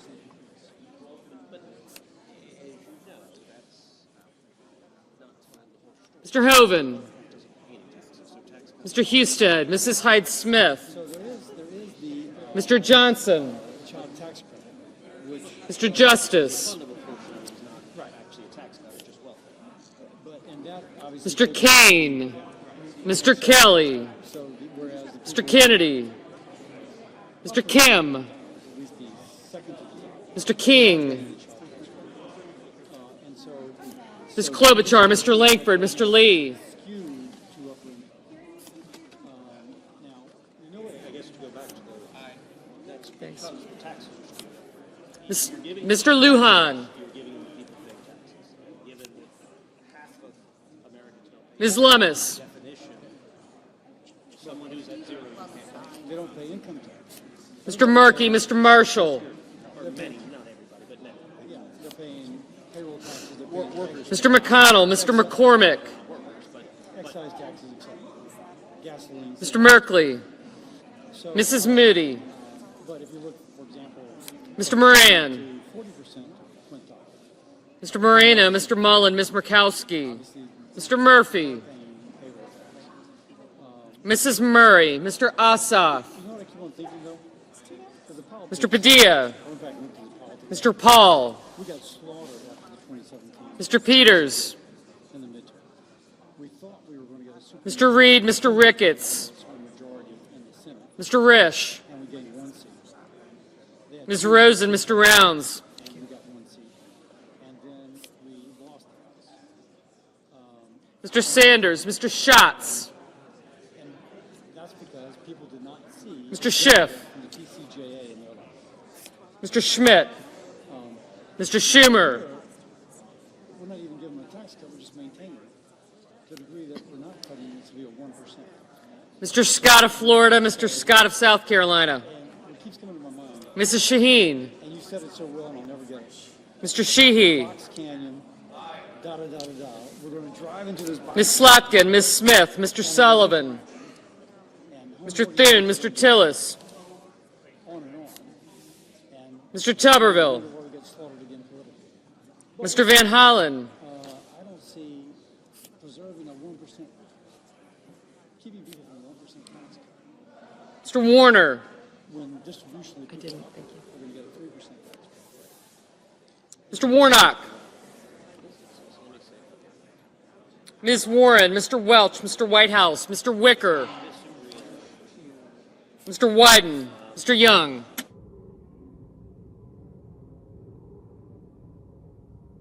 Senators voting in the affirmative: Barrasso, Britt, Budd, Cassidy, Collins, Cotton, Crapo, Cruz, Curtis, Daines, Fisher, Graham, Grassley, Haggerty, Hawley, Husted, Justice, Kennedy, Langford, Lee, Lummis, Marshall, McConnell, Moody, Moreno, Mullin, Murkowski, Ricketts, Rounds, Scott of Florida, Sheehy, Thune, Tillis, Wicker, and Young.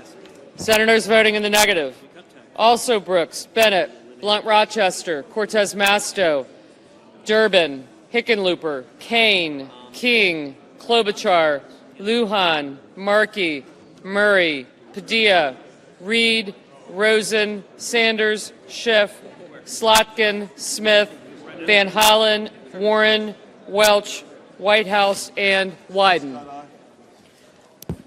Mr. Scott of South Carolina, aye. Mr. Banks, aye.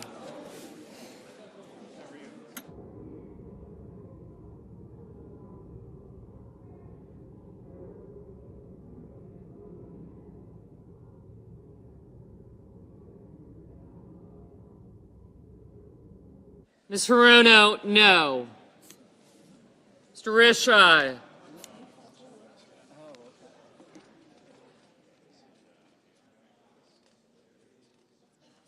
Mr. Blumenthal, aye.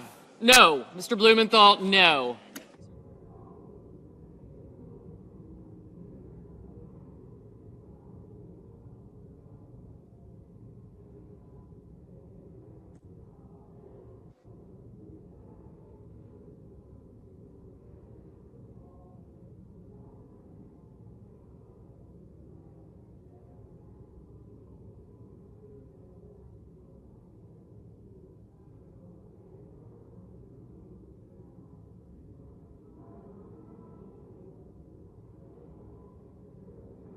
Ms. Baldwin, no.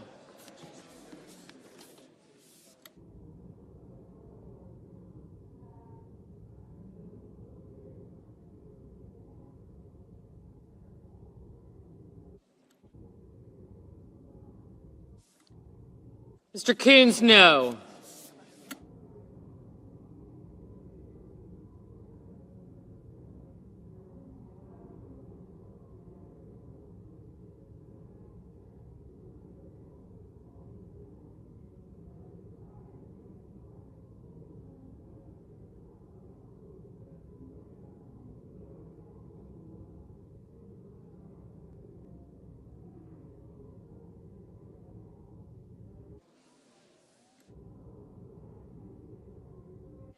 Mrs. Gillibrand, no. Mr. Murphy, no.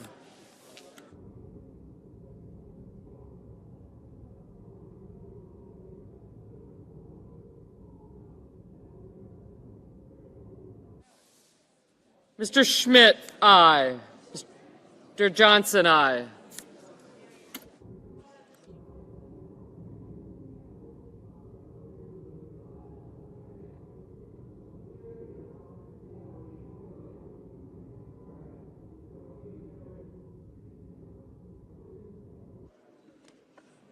Mr. Paul, aye.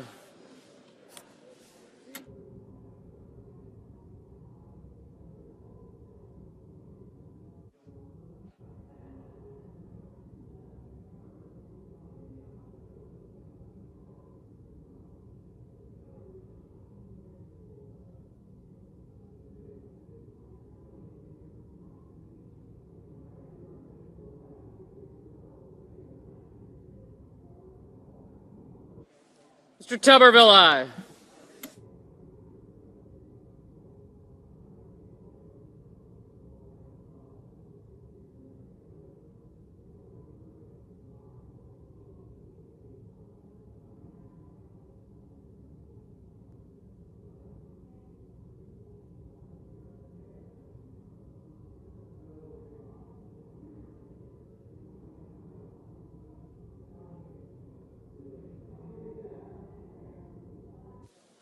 Ms. Hassan, no.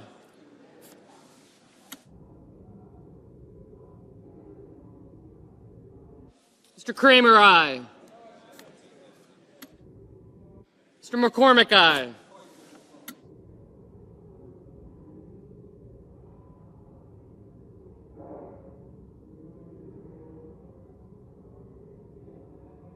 Mr. Ossoff, no. Mr. Bozeman, aye.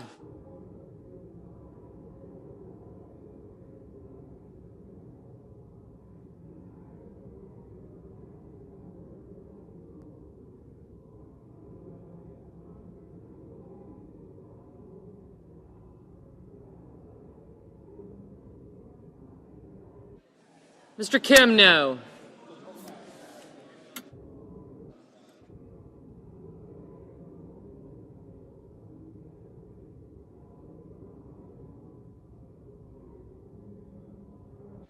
Mrs. Shaheen, no.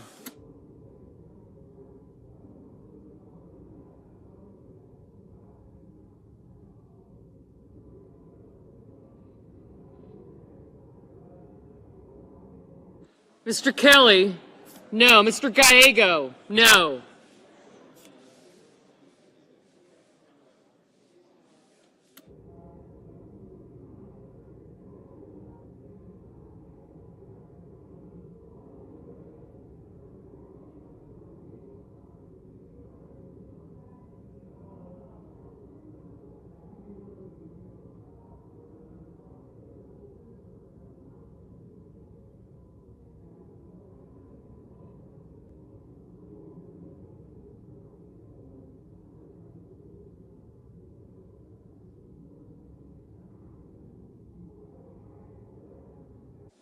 Mr. Cornyn, aye.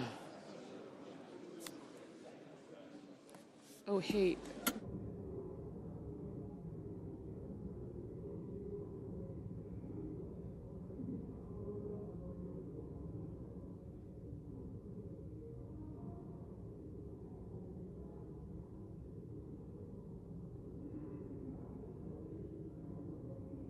Mr. Warnock, no.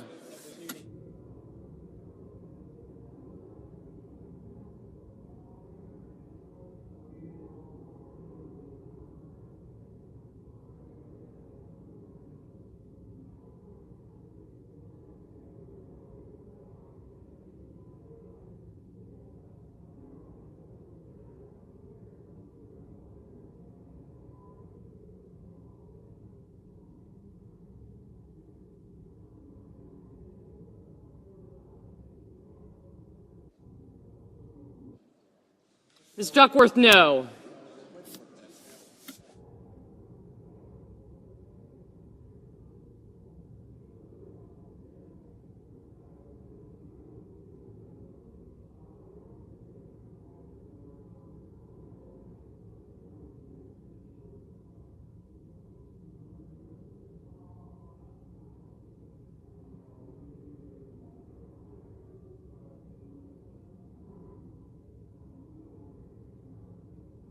Ms. Cantwell, no.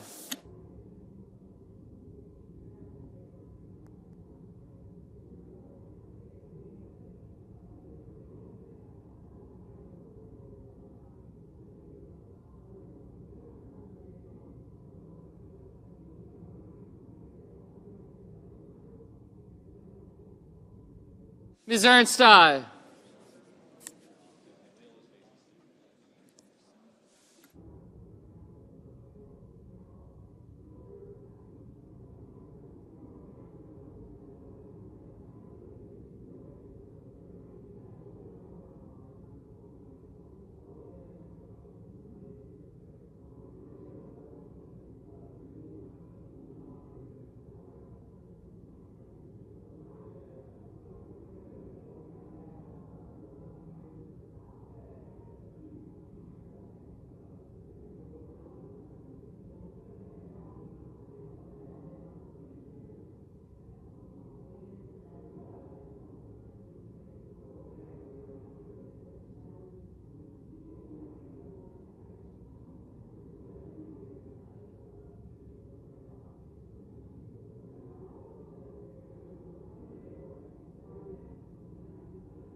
Mr. Fetterman, no.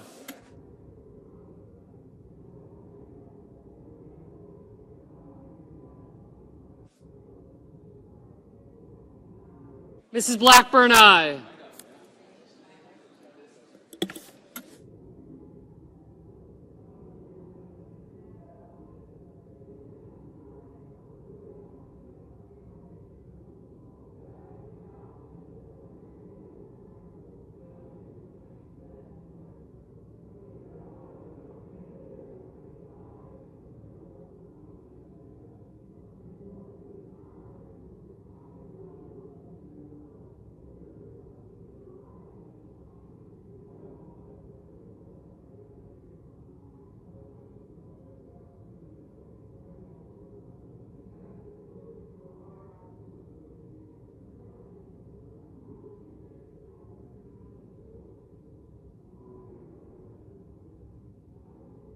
Mr. Warner, no.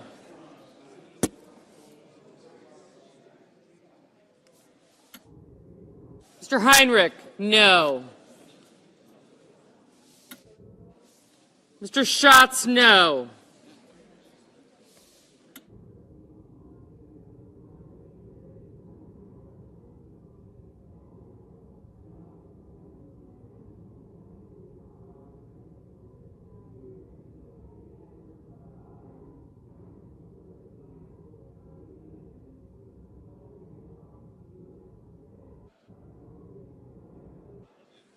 Mr. Hoven, aye.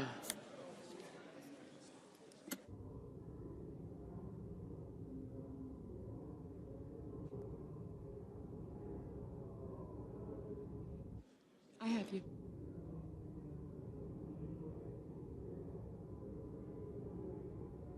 Mrs. Hyde-Smith, aye.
Mr. Merkley, no.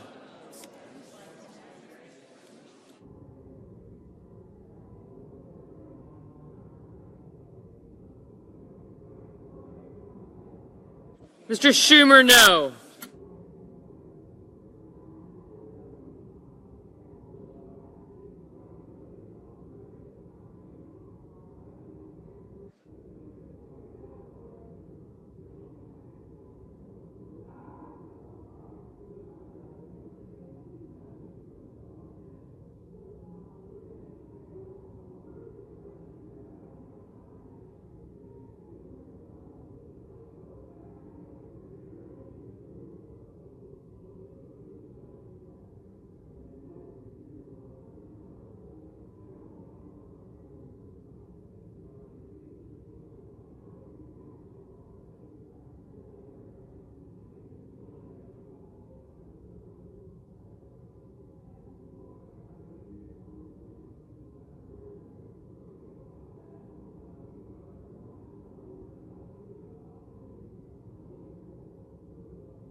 Mrs. Capito, aye.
On this vote, the yeas are 51, the nays are 45, and the nomination is confirmed.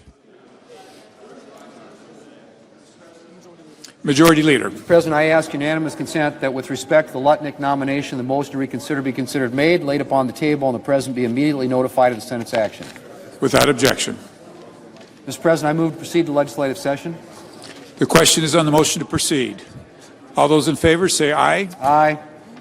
All opposed, no. The ayes have it. The ayes appear to have it. The ayes have it. The motion is agreed to. Mr. President, I move to proceed to calendar number 13, S-Con Res 7. The question occurs on the motion to proceed. Is there a sufficient second? There appears to be. The clerk will call the roll. Is also Brooks. Thank you. She did. Thank you. Ms. Baldwin. Mr. Banks. I got you, Capito. Yeah, okay. I got you. I like your jacket. Thank you. Thank you. We're getting you a copy of it to take up since you're Okay.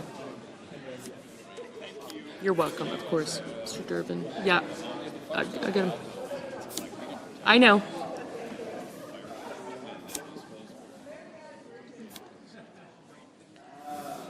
I got you, Senator. I did. Thanks, Aye. Thank you. I saw you. Thank you. I did. Thank you very much. I appreciate it.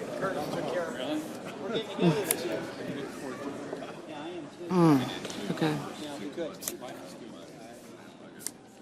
Thank you. I did get you. Thank you. Senator Paul. I got you. I got you. No? Got me, no. Okay.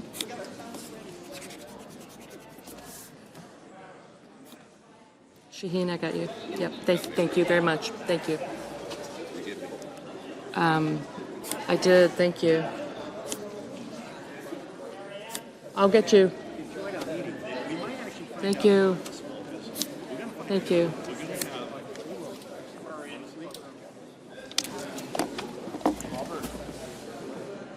Sir, thank you.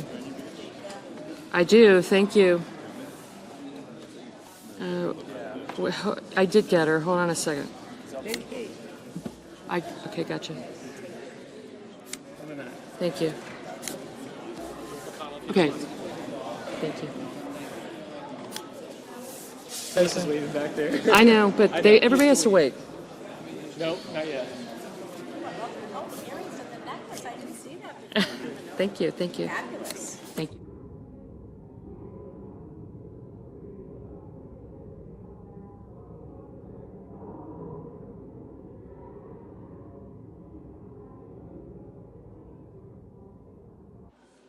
Mr. Bennett, Mrs. Blackburn, Mr. Blumenthal.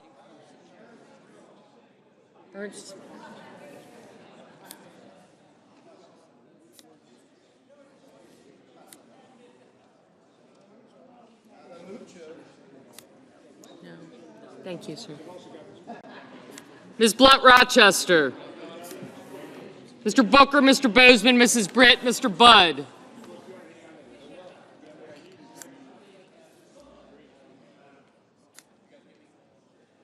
Ms. Cantwell, Mrs. Capito, Mr. Cassidy.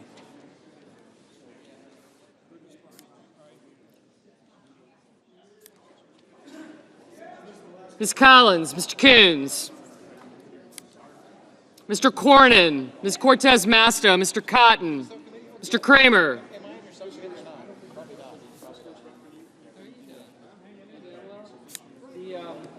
Mr. Crapo, Mr. Cruz. Mr. Curtis, Mr. Daines, Ms. Duckworth, Mr. Durbin, Ms. Ernst, Mr. Fetterman, Mrs. Fisher, Mr. Gallego, Mrs. Gillibrand, Mr. Graham, Mr. Grassley. It's the third one, yeah. Mr. Haggerty, Ms. Hassan, Mr. Hawley, Mr. Heinrich, Mr. Hickenlooper, Ms. Hirono, Mr. Hoven, Mr. Husted, Mrs. Hyde-Smith, Mr. Johnson, Mr. Justice. Perfect timing. Thank you. Mr. Kane, Mr. Kelly, Mr. Kennedy. Thank you. I got you. Mr. Kim, Mr. King, Ms. Klobuchar, Mr. Langford. Thank you. Mr. Lee, Mr. Lujan, Ms. Lummis, Mr. Markey, Mr. Marshall, Mr. McConnell, Mr. McCormick, Mr. Merkley, Mrs. Moody, Mr. Moran, Mr. Moreno, Mr. Mullin, Ms. Murkowski, Mr. Murphy, Mrs. Murray, Mr. Ossoff, Mr. Padilla, Mr. Paul, Mr. Peters, Mr. Reed, Mr. Ricketts, Mr. Risch, Ms. Rosen, Mr. Rounds, Mr. Sanders, Mr. Schatz, Mr. Schiff, Mr. Schmidt, Mr. Schumer, Mr. Scott of Florida, Mr. Scott of South Carolina, Mrs. Shaheen, Mr. Sheehy, Ms. Slotkin, Ms. Smith, Mr. Sullivan,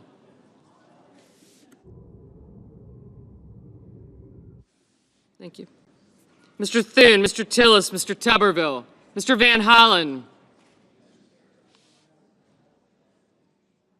Mr. Warner, Mr. Warnock, Ms. Warren, Mr. Welch, Mr. Whitehouse, Mr. Wicker, Mr. Wyden, Mr. Young,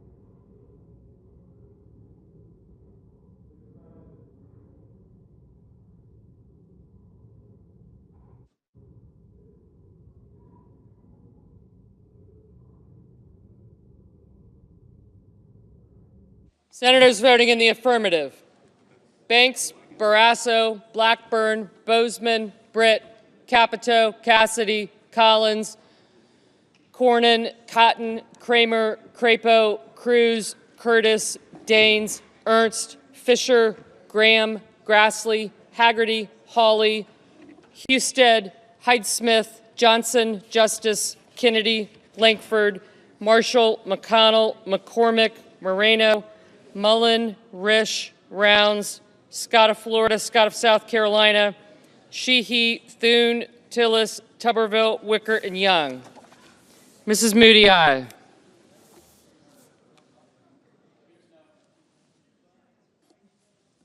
Senators voting in the negative: Also Brooks, Baldwin, Blumenthal, Blunt Rochester, Cantwell, Coons, Cortez Masto, Duckworth, Durbin, Fetterman, Gallego, Gillibrand, Heinrich, Hickenlooper, Hirono, Kane, Kelly, Kim, King, Klobuchar, Lujan, Markey, Murray, Ossoff, Padilla, Paul, Peters, Reed, Rosen, Sanders, Schatz, Schiff, Schumer, Shaheen, Slotkin, Smith, Van Hollen, Warnock, Warren, Welch, Whitehouse, and Wyden. Mr. Lehigh. Thank you.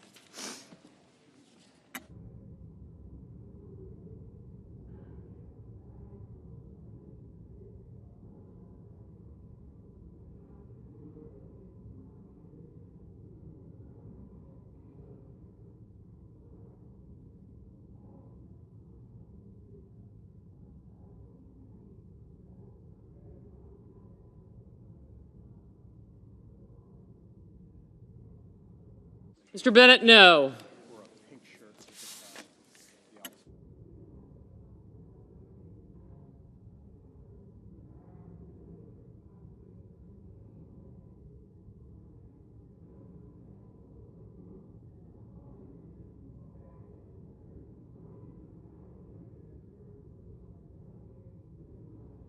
Mr. Hoven, aye.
Mr. Merkley, no.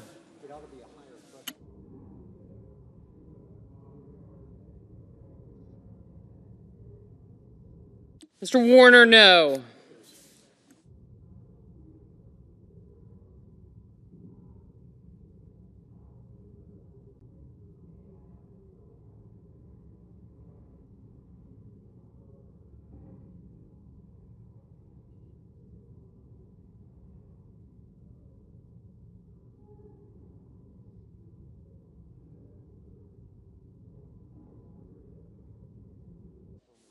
Mr. Murphy, no.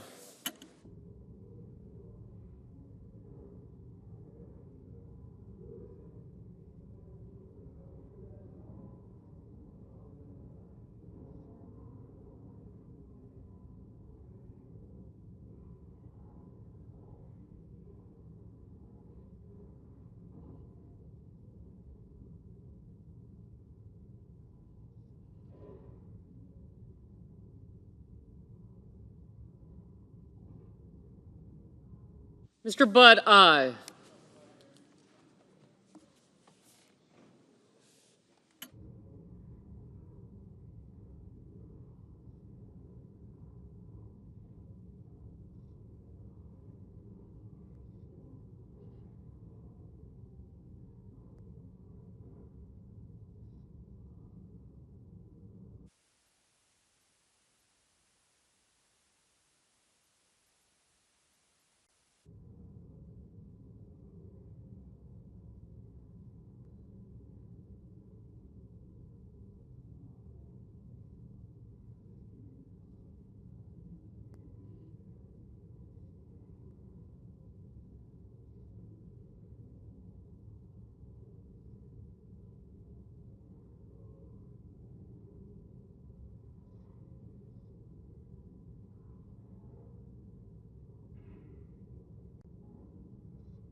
Ms. Lummis, aye.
Ms. Hassan, no.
Mr. Ricketts, aye.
Mr. Schmidt, aye.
Ms. Markowski. Ms. Markowski, aye.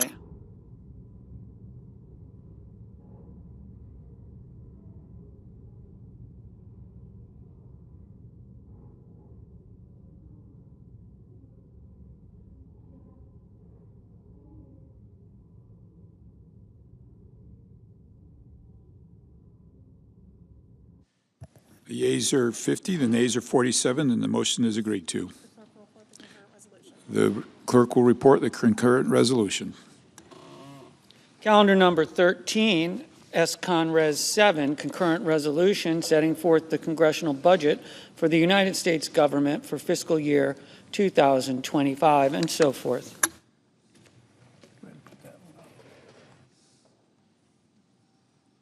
Mr. President. The senator from Kentucky, from Louisiana.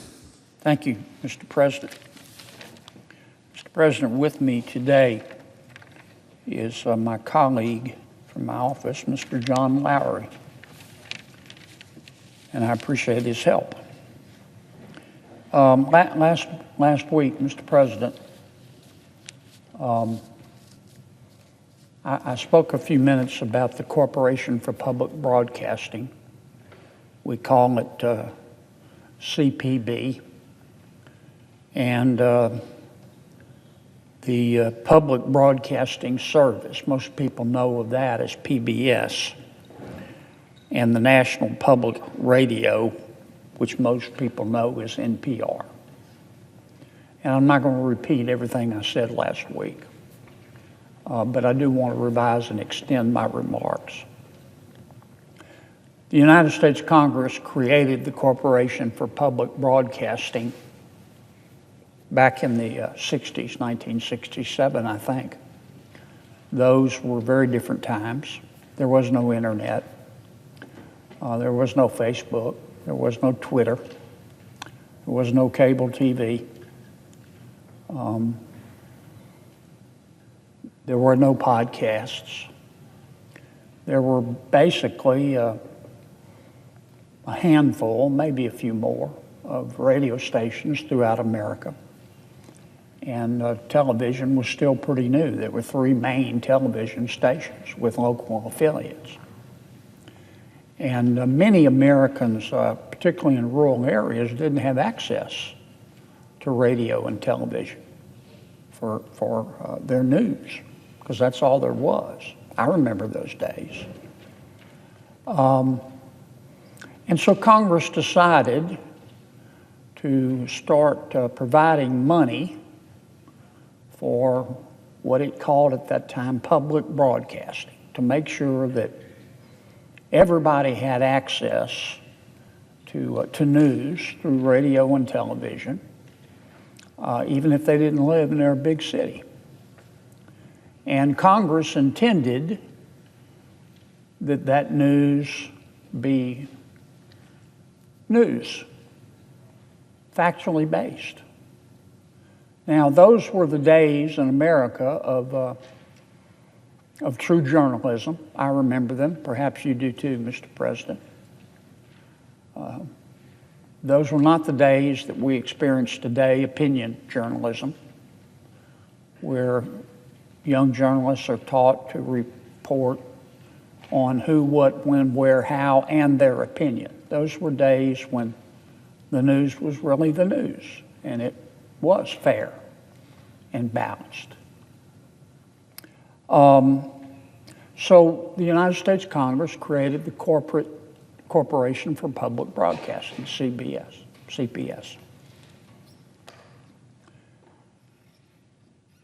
CPS here 50 years later, 50 plus years later, or CPB rather, still exists.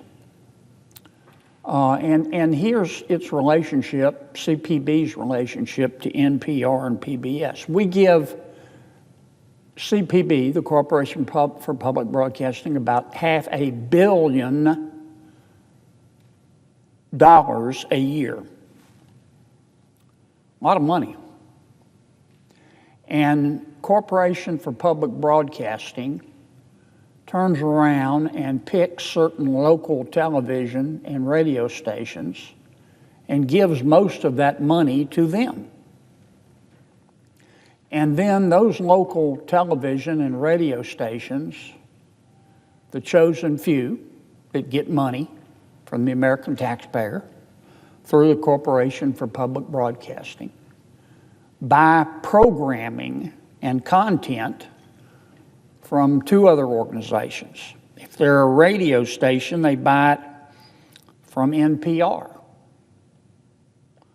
And if they're a television station, they buy that content from PBS. So up here you've got Corporation for Public Broadcasting. American taxpayer through Congress gives them $500 million a year. That money flows down to certain select local television and radio stations.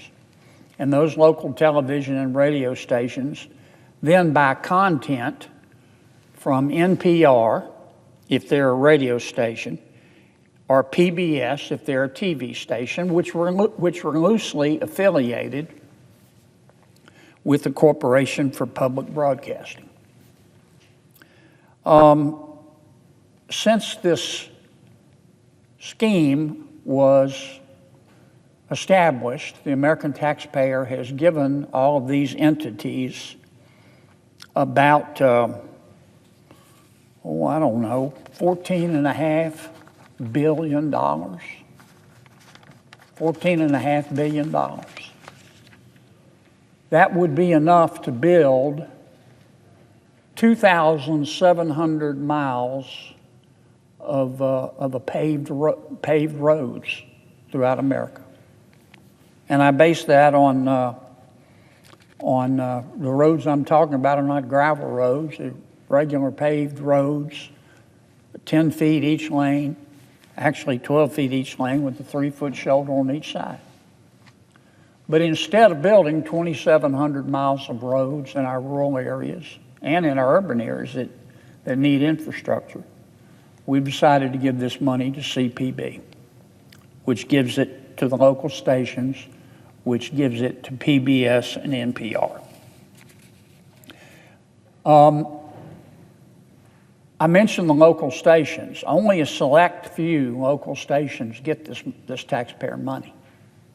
In my state, we have over 500 radio stations.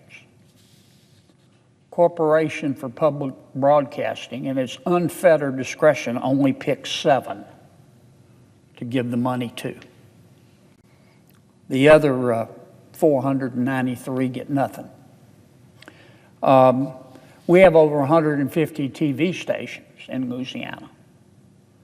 The Corporation for Public Broadcasting only gives the taxpayer money to 3 of them. So 147 get nothing. Now, I probably wouldn't object to this if the Corporation for Public Broadcasting and NPR and National Public Radio is what I'm referring to, of course, and PBS had been consistent with its original mission, which is to report factually the news to the American people.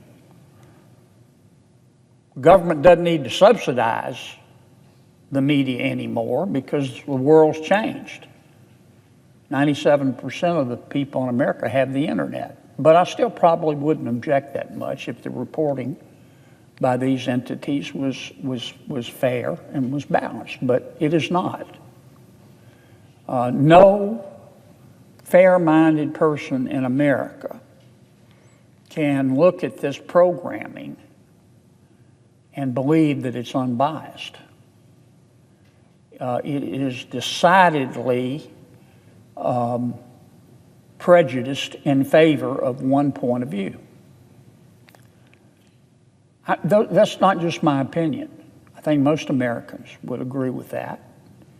And because most Americans see the headlines that are produced by these 3 entities. I talked about some last week. This is what Americans' taxpayer money is going to do, to provide. Here's just some headlines from NPR. I mentioned these last week. I won't belabor them. Michael Avenatti, a profile of the media-savvy attorney. NPR, this is from NPR. They love Michael Avenatti, who, of course, is in jail today. He's a crook. But NPR loved him because he was anti-Republican and he was anti-President Trump. NPR published another article, How Racism Became a Marketing Tool for Country Music. Now, you don't have to be Euclid to see the implication here, that country music is racist, according to NPR. I don't think any fair-minded person would call that factual or fair and balanced. Here's another headline from NPR. Donald Trump's long embrace of Vladimir Putin. I also talked last week about a few other headlines from NPR. Here's one. Monuments and teams have changed names as America reckons with racism. Birds are next. That's what your tax dollars paid for. Eating less beef is a climate solution. Here's why that's hard for some American men. How the Taliban adds to Afghanistan's woes when it comes to climate-fueled disasters. No fair-minded person with an IQ above a single-cell organism would conclude that this is anything but biased to certain points of view. And there's more. I could do this all night, but I'm not. Here's some more headlines from NPR. There is no neutral. Nice white people can still be complicit in a racist society. That's what your tax dollars paid for. Another one. Ibram X. Kendi says no one is not racist. So what should we do? Another one. How artificial intelligence could perpetuate racism, sexism, and other biases in society. Another. Scientists debunk lab accident theory of pandemic emergence.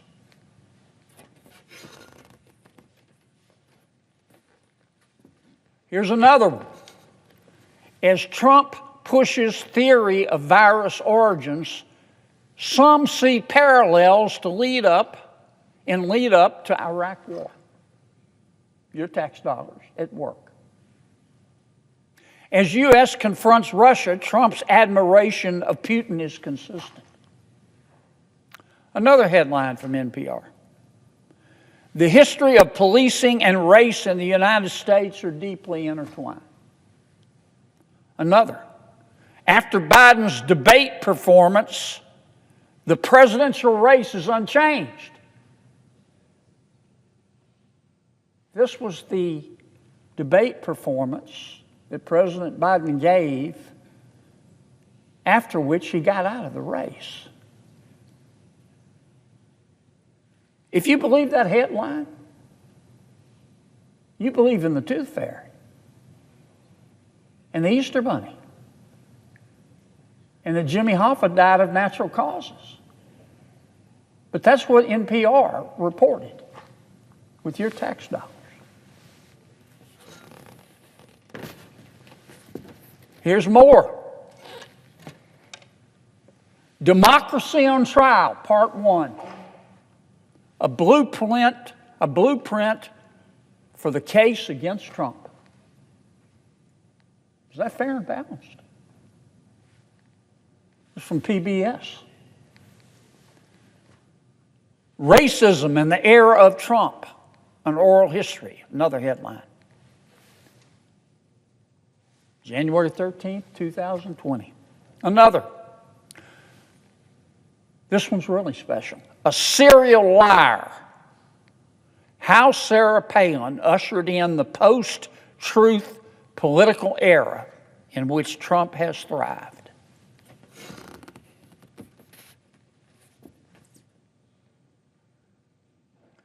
Now, the Corporation for Public Broadcasting and NPR and PBS have the right, whether I like it or not, or whether you like it or not, or whether Americans like it or not, to publish these articles and to broadcast this news. That's the First Amendment. But they don't have the right to do it with taxpayer money. At least half of America would look at these headlines and be offended. They would be offended first because they would, really for three reasons. Number one, they disagree with opinion journalism. Number two, they would disagree with the headline. And number three, they would disagree with the fact that these headlines are not fair. They're not objective. They're obviously slanted to one point of view, and they're using taxpayer money. If someone introduced a bill tomorrow, I'll just pick a publication to prohibit the New York Times, I would vote against that bill and argue against it. If someone introduced a bill to get rid of Fox News, I'd have the same position. If someone introduced a bill to get rid of the Washington Post, that would be my position as well. Whether I agree with those media outlets or not, we have a First Amendment, and we cherish it. And I'm rather fond of the Constitution. But if someone introduced a bill to give money to CNN, taxpayer money to CNN, or to the New York Times, or Fox News, I would oppose that as well. This is simply wrong. And we're spending $500 million a year, $14.5 billion over time, to give to people at the Corporation for Public Broadcasting and NPR and NPS to participate in opinion journalism, which they're entitled to do. But they can't do it on the taxpayer dime. They're doing it on the taxpayer dime, but they shouldn't be able to. I would also point out, Mr. President, that the folks at PBS and NPR and PBS are doing pretty well for themselves. NPR just bought a $201 million office space just up the road from the Capitol. $200 million. It came from the American taxpayer, so they could publish this stuff. NPR pays its hosts as much as $532,000 a year, taxpayer money. It pays its chief diversity officer about $320,000 a year. And you know what?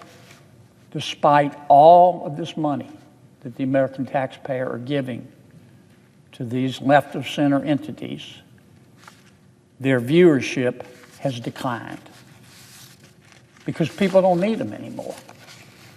So why are we giving them money? I've introduced legislation to not to eliminate the Corporation for Public Broadcasting, not to eliminate the Public Broadcasting Service, and not to eliminate the National Public Radio. They can go exist on their own if they want to, but I do want to defund them. We're running a $36 trillion in debt. This is disgraceful in 2025. It's disgraceful whether it is left-of-center opinion journalism or right-of-center opinion journalism. It is disgraceful for the American people to have to fund this rot. Doesn't mean the rot doesn't have a right to exist, but they don't have a right to taxpayer money. Thank you, Mr. Chairman. It's late, so I'm going to not go to my second topic. I suggest the absence. Well, I take that back, Mr. Chairman, Mr. President. I think I've got something to read. Do you want to close here at the leader's desk? No, I'll do it here.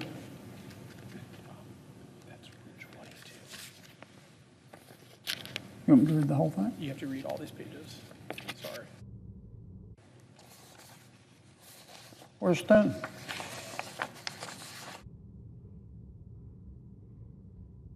I ask unanimous consent that notwithstanding Rule 22, at a time to be determined by the majority leader in consultation with the Democratic leader, but no later than Friday, February 28th, the Committee on Energy and Natural Resources be discharged from further consideration of SJ Res 10 and the Senate proceed to its consideration.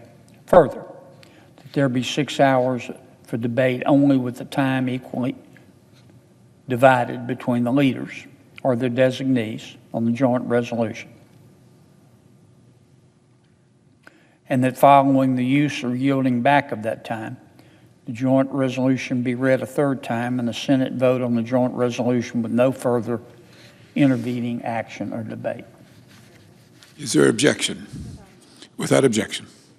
Mr. President, I have one request for a committee to meet during today's session of the Senate. It has the approval of the majority and minority leaders. Duly noted. Mr. President, I ask unanimous consent that when the Senate completes its business today,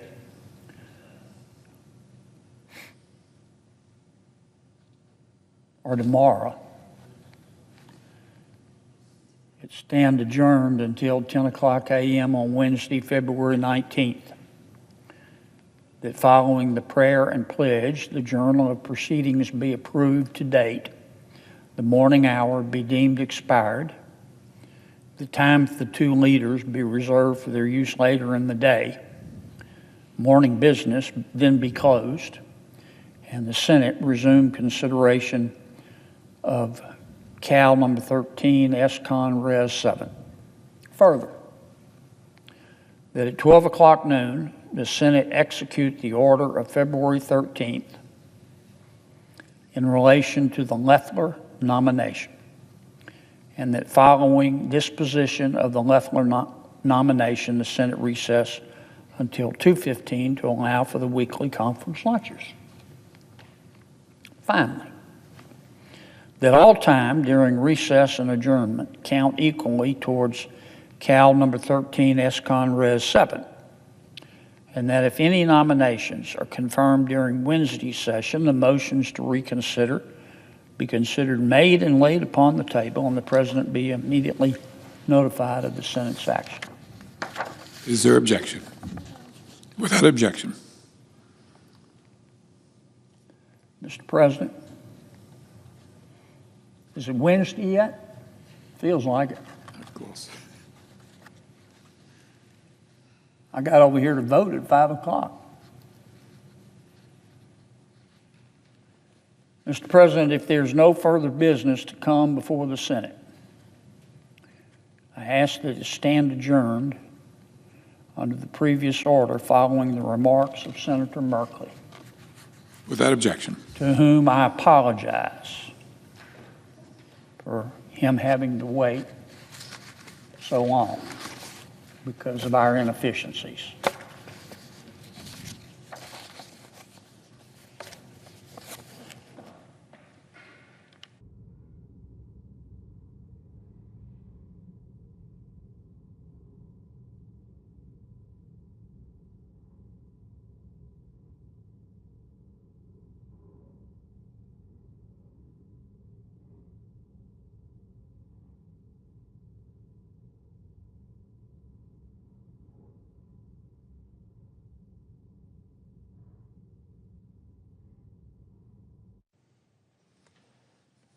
Mr. President, The Senator from Oregon.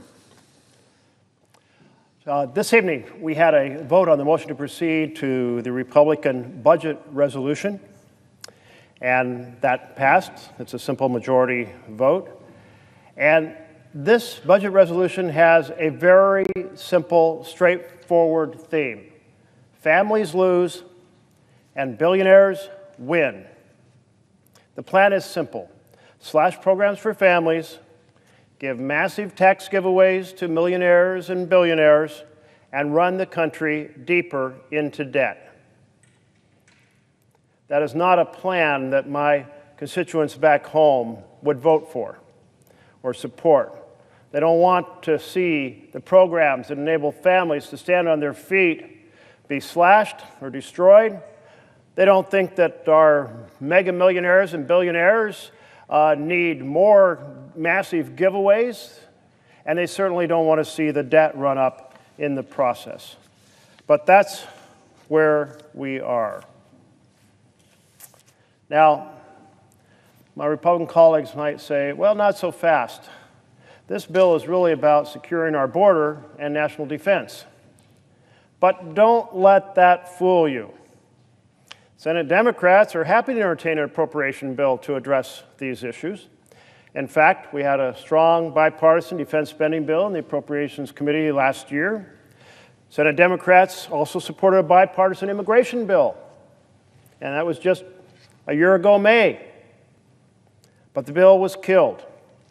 A bipartisan negotiated bill was killed when then candidate Trump said, Senate Republicans, I don't want you to fix the problem. I want to have this as a campaign element, the chaos at the border.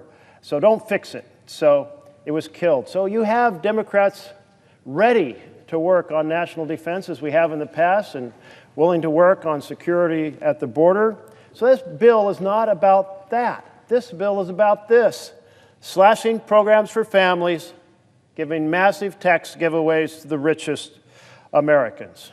That's the real soul of the Republican budget resolution.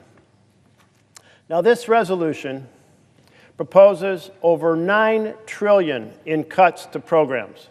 Just look at the budget table that accompanies the resolution. You'll see it in there. It basically has a line, unallocated cuts, $9 trillion. And that includes cutting $1 trillion out of the programs in the last 6 months of this year. One of our colleagues on the Republican side did an amendment that showed what those cuts of $1 trillion would do, let alone $9 trillion, and it would basically wipe out 5 major programs and cut another 5 major programs in half at the end of this year. So that vision of massive cuts to programs families depend on is right at the heart of this budget resolution. And this really is the great betrayal, because candidate Trump campaigned on the vision of helping families.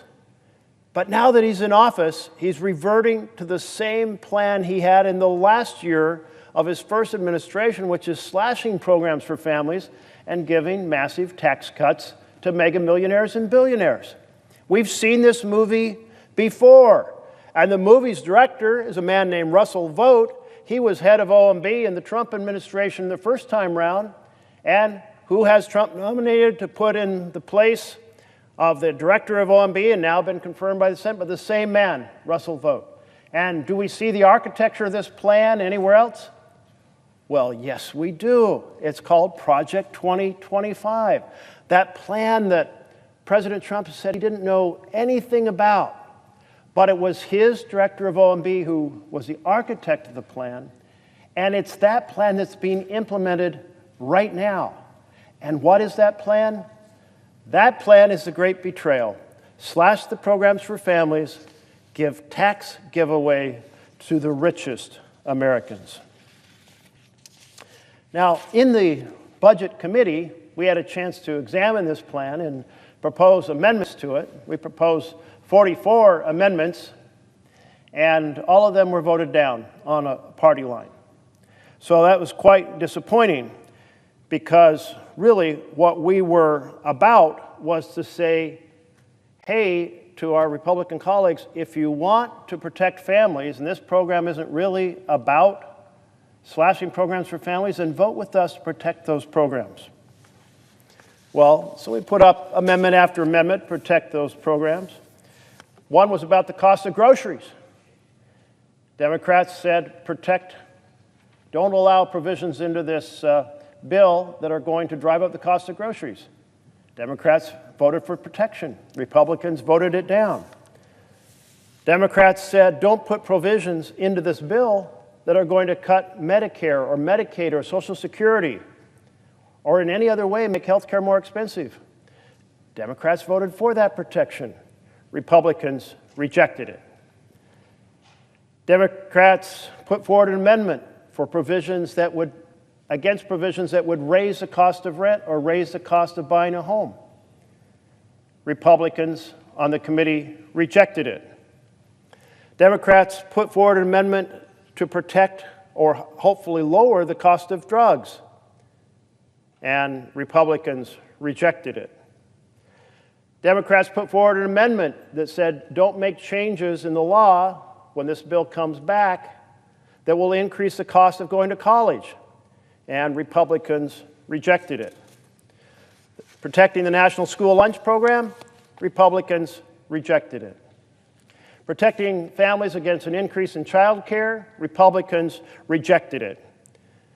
Protecting the investment in research for cancer, Alzheimer's, and other life-saving measures, medical measures, protect the funding for that, Republicans rejected it.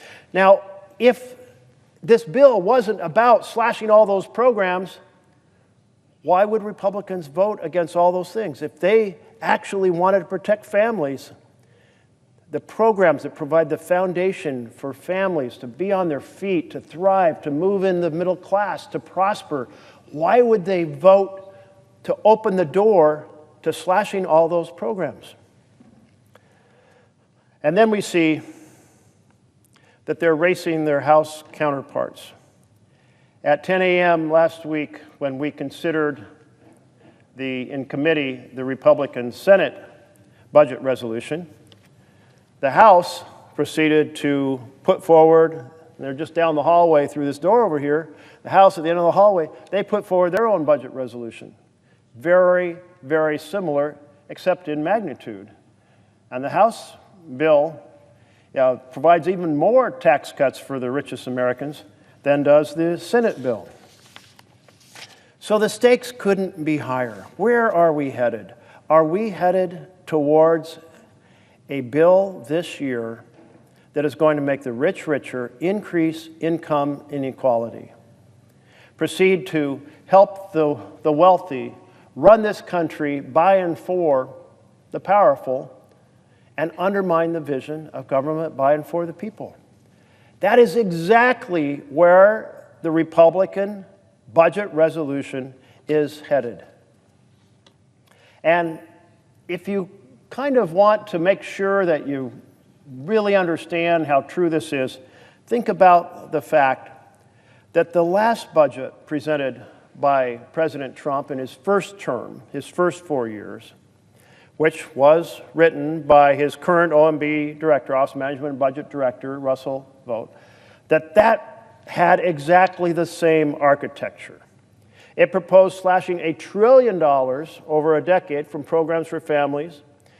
It slashed health care and housing for seniors and veterans, slashed funding for hospitals and community health centers, slashed school meal programs and food pantries, slashed Head Start and police and firefighting grants, slashed tax relief for families and veterans and retirement. $1 trillion in the last budget, but that was $1 trillion over 10 years. And what my Republicans are now proposing is $1 trillion over 1 year, just 1 year. And it's only actually half a year, because there's only 6 months left in fiscal year 2025. When President Trump ran, when he was candidate Trump, he talked about reducing the costs for families. But everything he's doing now is sending costs upwards. It's Trumpflation. Trumpflation has arrived in the United States of America. Instead of slashing the price of groceries, he's proposing programs that will drive up the cost for hardworking families. That's Trumpflation. This budget resolution opens the door to making health care more expensive for families. Not cheaper, more expensive. That's Trumpflation. This budget opens the door to making college more expensive by changing how college loans are administered. That's Trumpflation. This budget opens the door to unleashing carbon dioxide and methane pollution that drives climate chaos, that will drive up the cost of flood and fire insurance across America. In the West, it's fire insurance. In the Gulf and Florida, the southern states, it's flood insurance. That's Trumpflation.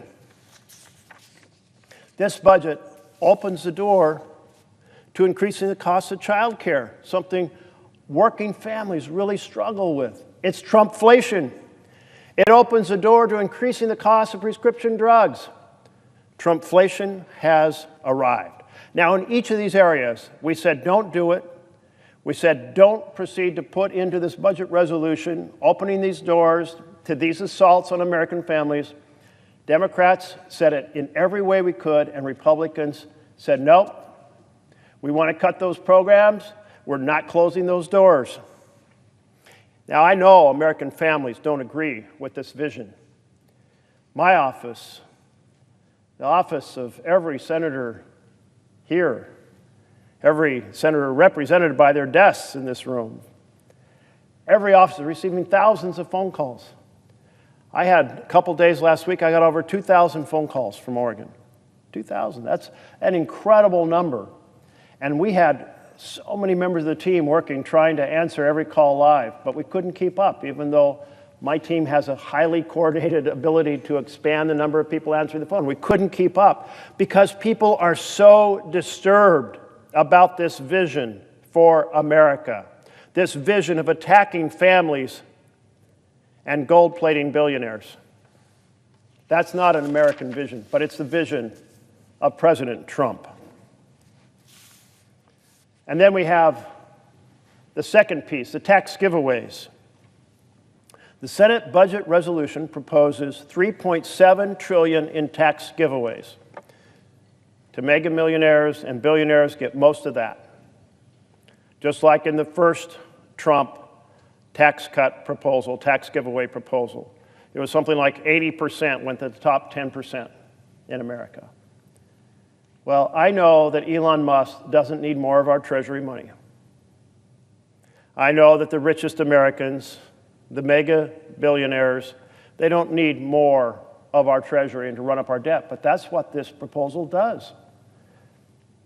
The House budget resolution goes further, proposing $4.5 trillion in tax giveaways, and over in the weekend, there was article after article of Republicans saying that's not enough. We got all these tax giveaways we want to do to the powerful, and we can't fit them all into $4.5 trillion. We need more space. If you think I'm exaggerating, take a look at the budget put out by House Republicans last week. They included a mechanism to guarantee that they follow through on their tax cut programs to family. They linked the tax cuts directly to the program cuts for families. They said for every additional dollar they cut from safety net programs, they'll be able to give away an additional dollar to billionaires. They put that into their plan, that these two things are linked. Cuts to programs for families, the more you cut it, the more you can do tax giveaways to the wealthy. It doesn't stop there. All of this is going to result in higher deficits here in the United States. Now, my Republican colleagues are famous for campaigning on fiscal responsibility, but not delivering. This chart shows the difference between the first year of each Republican administration and the last year in terms of deficits. So if we're looking at H.W. Bush, he had more deficits in his last year than he did in his first. Clinton went the other direction. Clinton dropped the deficit year after year. In fact, in the end, produced surplus at the end of his 8 years. Well, along comes the second Bush presidency. He drives up the deficits from his first year to his last year over those 8 years. In comes Obama. Obama decreases them. In comes Trump in his first presidency, and he blows the lid off the whole thing, like bomb to the deficit and bomb to the debt. And then comes in Biden, and the deficits drop down again.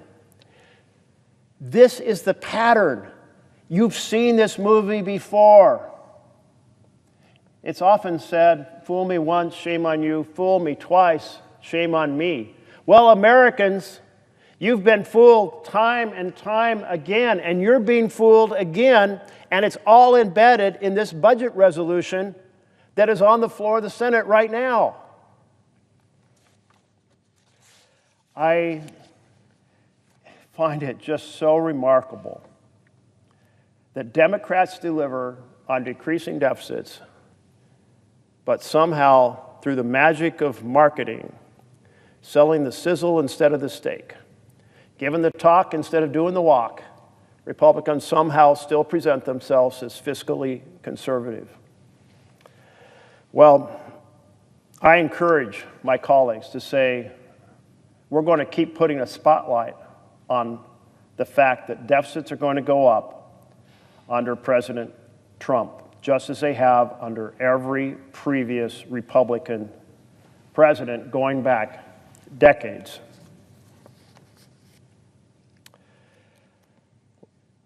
I would like to think that we could come together as Democrats and Republicans and say, yeah, there's efficiencies to be found in programs, but it's also absurd to be giving away the treasury to the richest Americans. But if you want a symbol of where this administration is coming from, just take a look at the picture of President Trump doing his inaugural address, also just down this hallway in the rotunda. All you see is him backed up by one billionaire after another, 4 in a row, right behind him. They love this idea because, after all, there's never enough money for a billionaire. Well, I can tell you where I live, billionaires do not struggle. Where I live, families struggle. They struggle with health care. They struggle with housing. Housing, the vision of home ownership for your children. My father was a union mechanic. My mother, when we had children, stayed at home, worked in the home, did all kinds of activities with her kids, and on a single mechanic's income, you could easily buy a home. But not today. Not a single income. No, the price of homes is through the roof. The dream of home ownership is dying. And why? Because hedge funds are buying up single-family housing across America. And because we haven't invested enough in creating starter homes, in incentivizing the building of starter homes. You know, in the Budget Committee, we had a proposal that said, make it easier to put legislation forward that would discourage hedge funds from buying up single-family housing. They've been hard at it since 2009, when all those hundreds of thousands, millions of homes went into foreclosure because of bank deregulation, creating a massive national fiasco. Every Democrat said, yes, make it easier to take on the issue of home ownership. And every Republican said no. I don't like that this is a partisan outcome. I would love to see us partner to help out American families, partner across the aisle for families.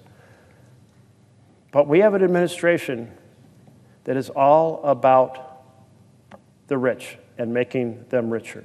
And it's all about slashing the programs families depend on. We have yet another threat to families.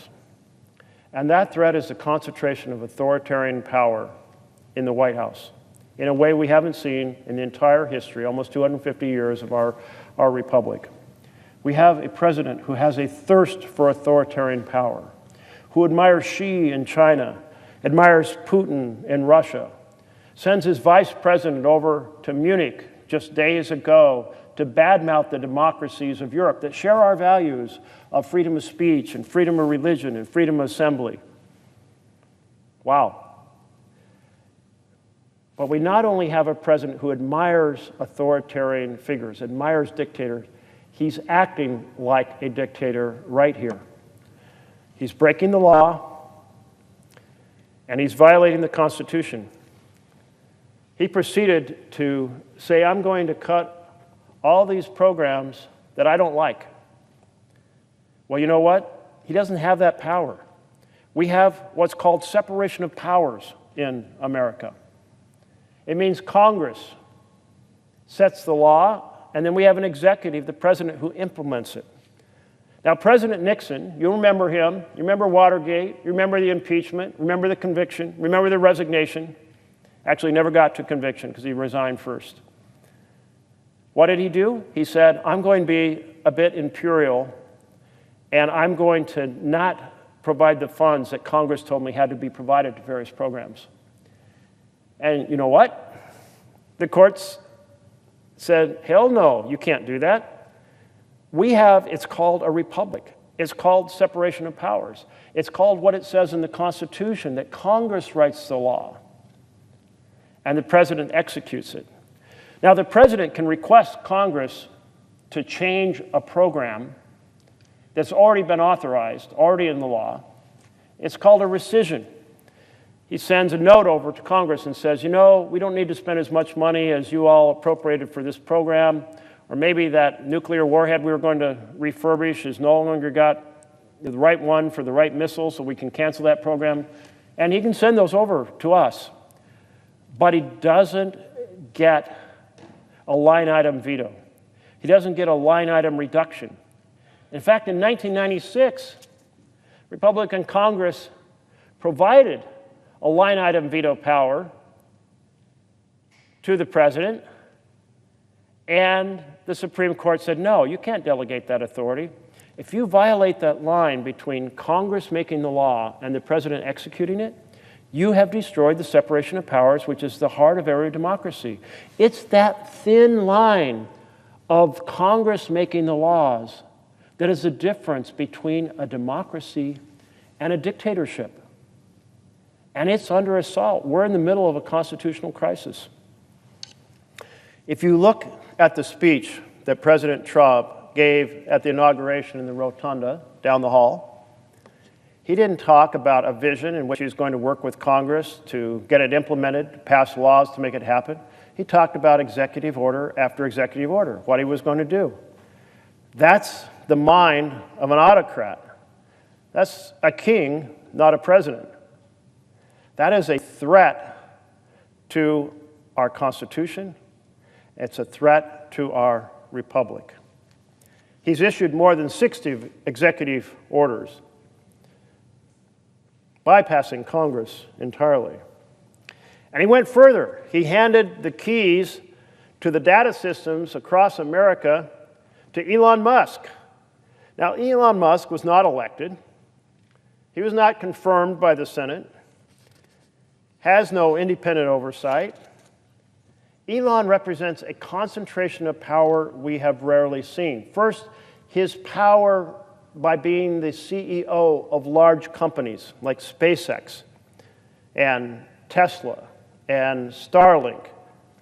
Now, those companies have lots of lobbyists here on Capitol Hill, so that's a lot of power that Elon Musk has right there. And you know, here's something you might not know. He gets about $8 million a day in federal subsidies for his companies. I'd say that's a conflict of interest. Yeah, $8 million a day, that's roughly $2.5 billion over the course of a year. So here's a man, the richest man in the world, so he has that massive personal wealth, he has that power to run media campaigns or to hire lobbyists and hire lawyers. He's got his 3 companies, and they have that ability to do media campaigns and hire lobbyists and hire lawyers. So you have tremendous power there. But now he's been given the keys to agency after agency all across the United States government. What kind of a threat is that? Well, it's huge. It's huge because those databases contain the most private information on every American. The private health care records of people who are on Medicaid or Medicare, the financial records of every family that files a tax return. So his minions are now the foxes in the henhouse. So his corporate wealth, his personal wealth and power, and now his team controlling databases all across the government, including the payment systems as to what gets paid and what doesn't get paid. I don't want this man to have my Social Security information or yours, my tax information or yours, my address or my bank account numbers or my records or yours. And then he put the CFPB on the chopping block, Consumer Financial Protection Bureau. He posted a message that said, CFPB, rest in peace, RIP. Now, why does the richest man in the world want to get rid of an agency that has delivered $21 billion in checks back to consumers who were ripped off by illegal practices? I'd say that's something to say, hey, CFPB is a hero for working families. A hero for families, returning $21 billion to families who were ripped off by illegal practices. And because they shut down those illegal practices, they've probably saved consumers across this country, saved families across this country some other enormous sum. Maybe it's 5 times that $21 billion. I know that when I worked on payday loans in Oregon and we got rid of those 500%, 400%, 300% interest rates, millions, not millions, but tens of thousands of Oregonians who were victims of those 300, 400, 500% loan sharking benefited enormously. Well, who is the similar watchdog here for the nation? The CFPB, Consumer Financial Protection Bureau. But the rich hate it because they are the ones who have engaged in illegal practices to rip off consumers, and so they hate it that there's a watchdog. So here's Trump and Musk getting rid of the watchdogs, getting rid of the inspector generals and breaking the law while they do so. The law says you have to give 30 days notice to dismiss an inspector general, and you have to do it for cause. Because we need watchdogs to make sure that the executive branch is playing by the rules. He fired them. He fired the FBI agents who are specialists in executive branch behavior, watching to make sure they follow the law. He fired them. And now the CFPB. What else? Well, I can tell you this. Musk and his minions, they could create a lot of damage with the access, and it's not just privacy, to your records and my records. It could also be by accidentally screwing up the computer code because they don't fully understand the details on what they're playing with. Let's be clear. Seniors living on fixed incomes cannot afford a single missed payment. They won't be able to buy their groceries or pay their rent, pay their mortgage.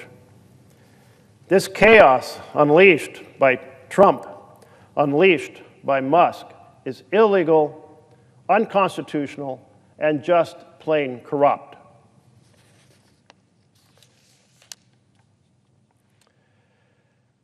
Here's another piece of the puzzle that should disturb you all. In budget resolutions, deficits cannot be maintained for more than 10 years. Bad enough Republicans want to increase the deficit over the 10-year period, but they've come up with a plan where they change the baseline so that they can actually project those deficits beyond 10 years, basically indefinitely into the future. That's not fiscal responsibility. Not only are they planning to run up the debt for 10 years, but they want to be able to run it up forevermore until you get a Congress that has the spine to change it. Why does the party that has claimed fiscal responsibility want to change the baseline so they can run up debts far into the future? They've gotten off this game. They've sold this game, this scam, time after time. They sold it under Bush 1, they sold it under Bush 2, they sold it under Trump. They're going to do it again. They think they can get away with it again. So that's our job. Shine the spotlight on it and say no. American people, see what's happening and say no. Say you want programs of healthcare, housing, education, support for child care and for nutrition. You want to help families thrive so they can move into the middle class or move beyond the middle class. American families, speak up, because it is very true that in our republic, the one thing that can move this chamber is citizens back home telling us what they think about what's happening. Families lose, billionaires win. That's what's at stake in this budget resolution. The plan is simple. Slash programs for families, give massive tax giveaways to mega millionaires and billionaires, run up the deficit in the process, and let Elon Musk and the minions dismantle the federal agencies that protect families from getting ripped off and exploited. This Republican budget, it is not government of, by, and for the people. This Republican budget is government of, by, and for the powerful. And Democrats will fight day and night against this diabolical plan to attack America's families. Thank you, Mr. President.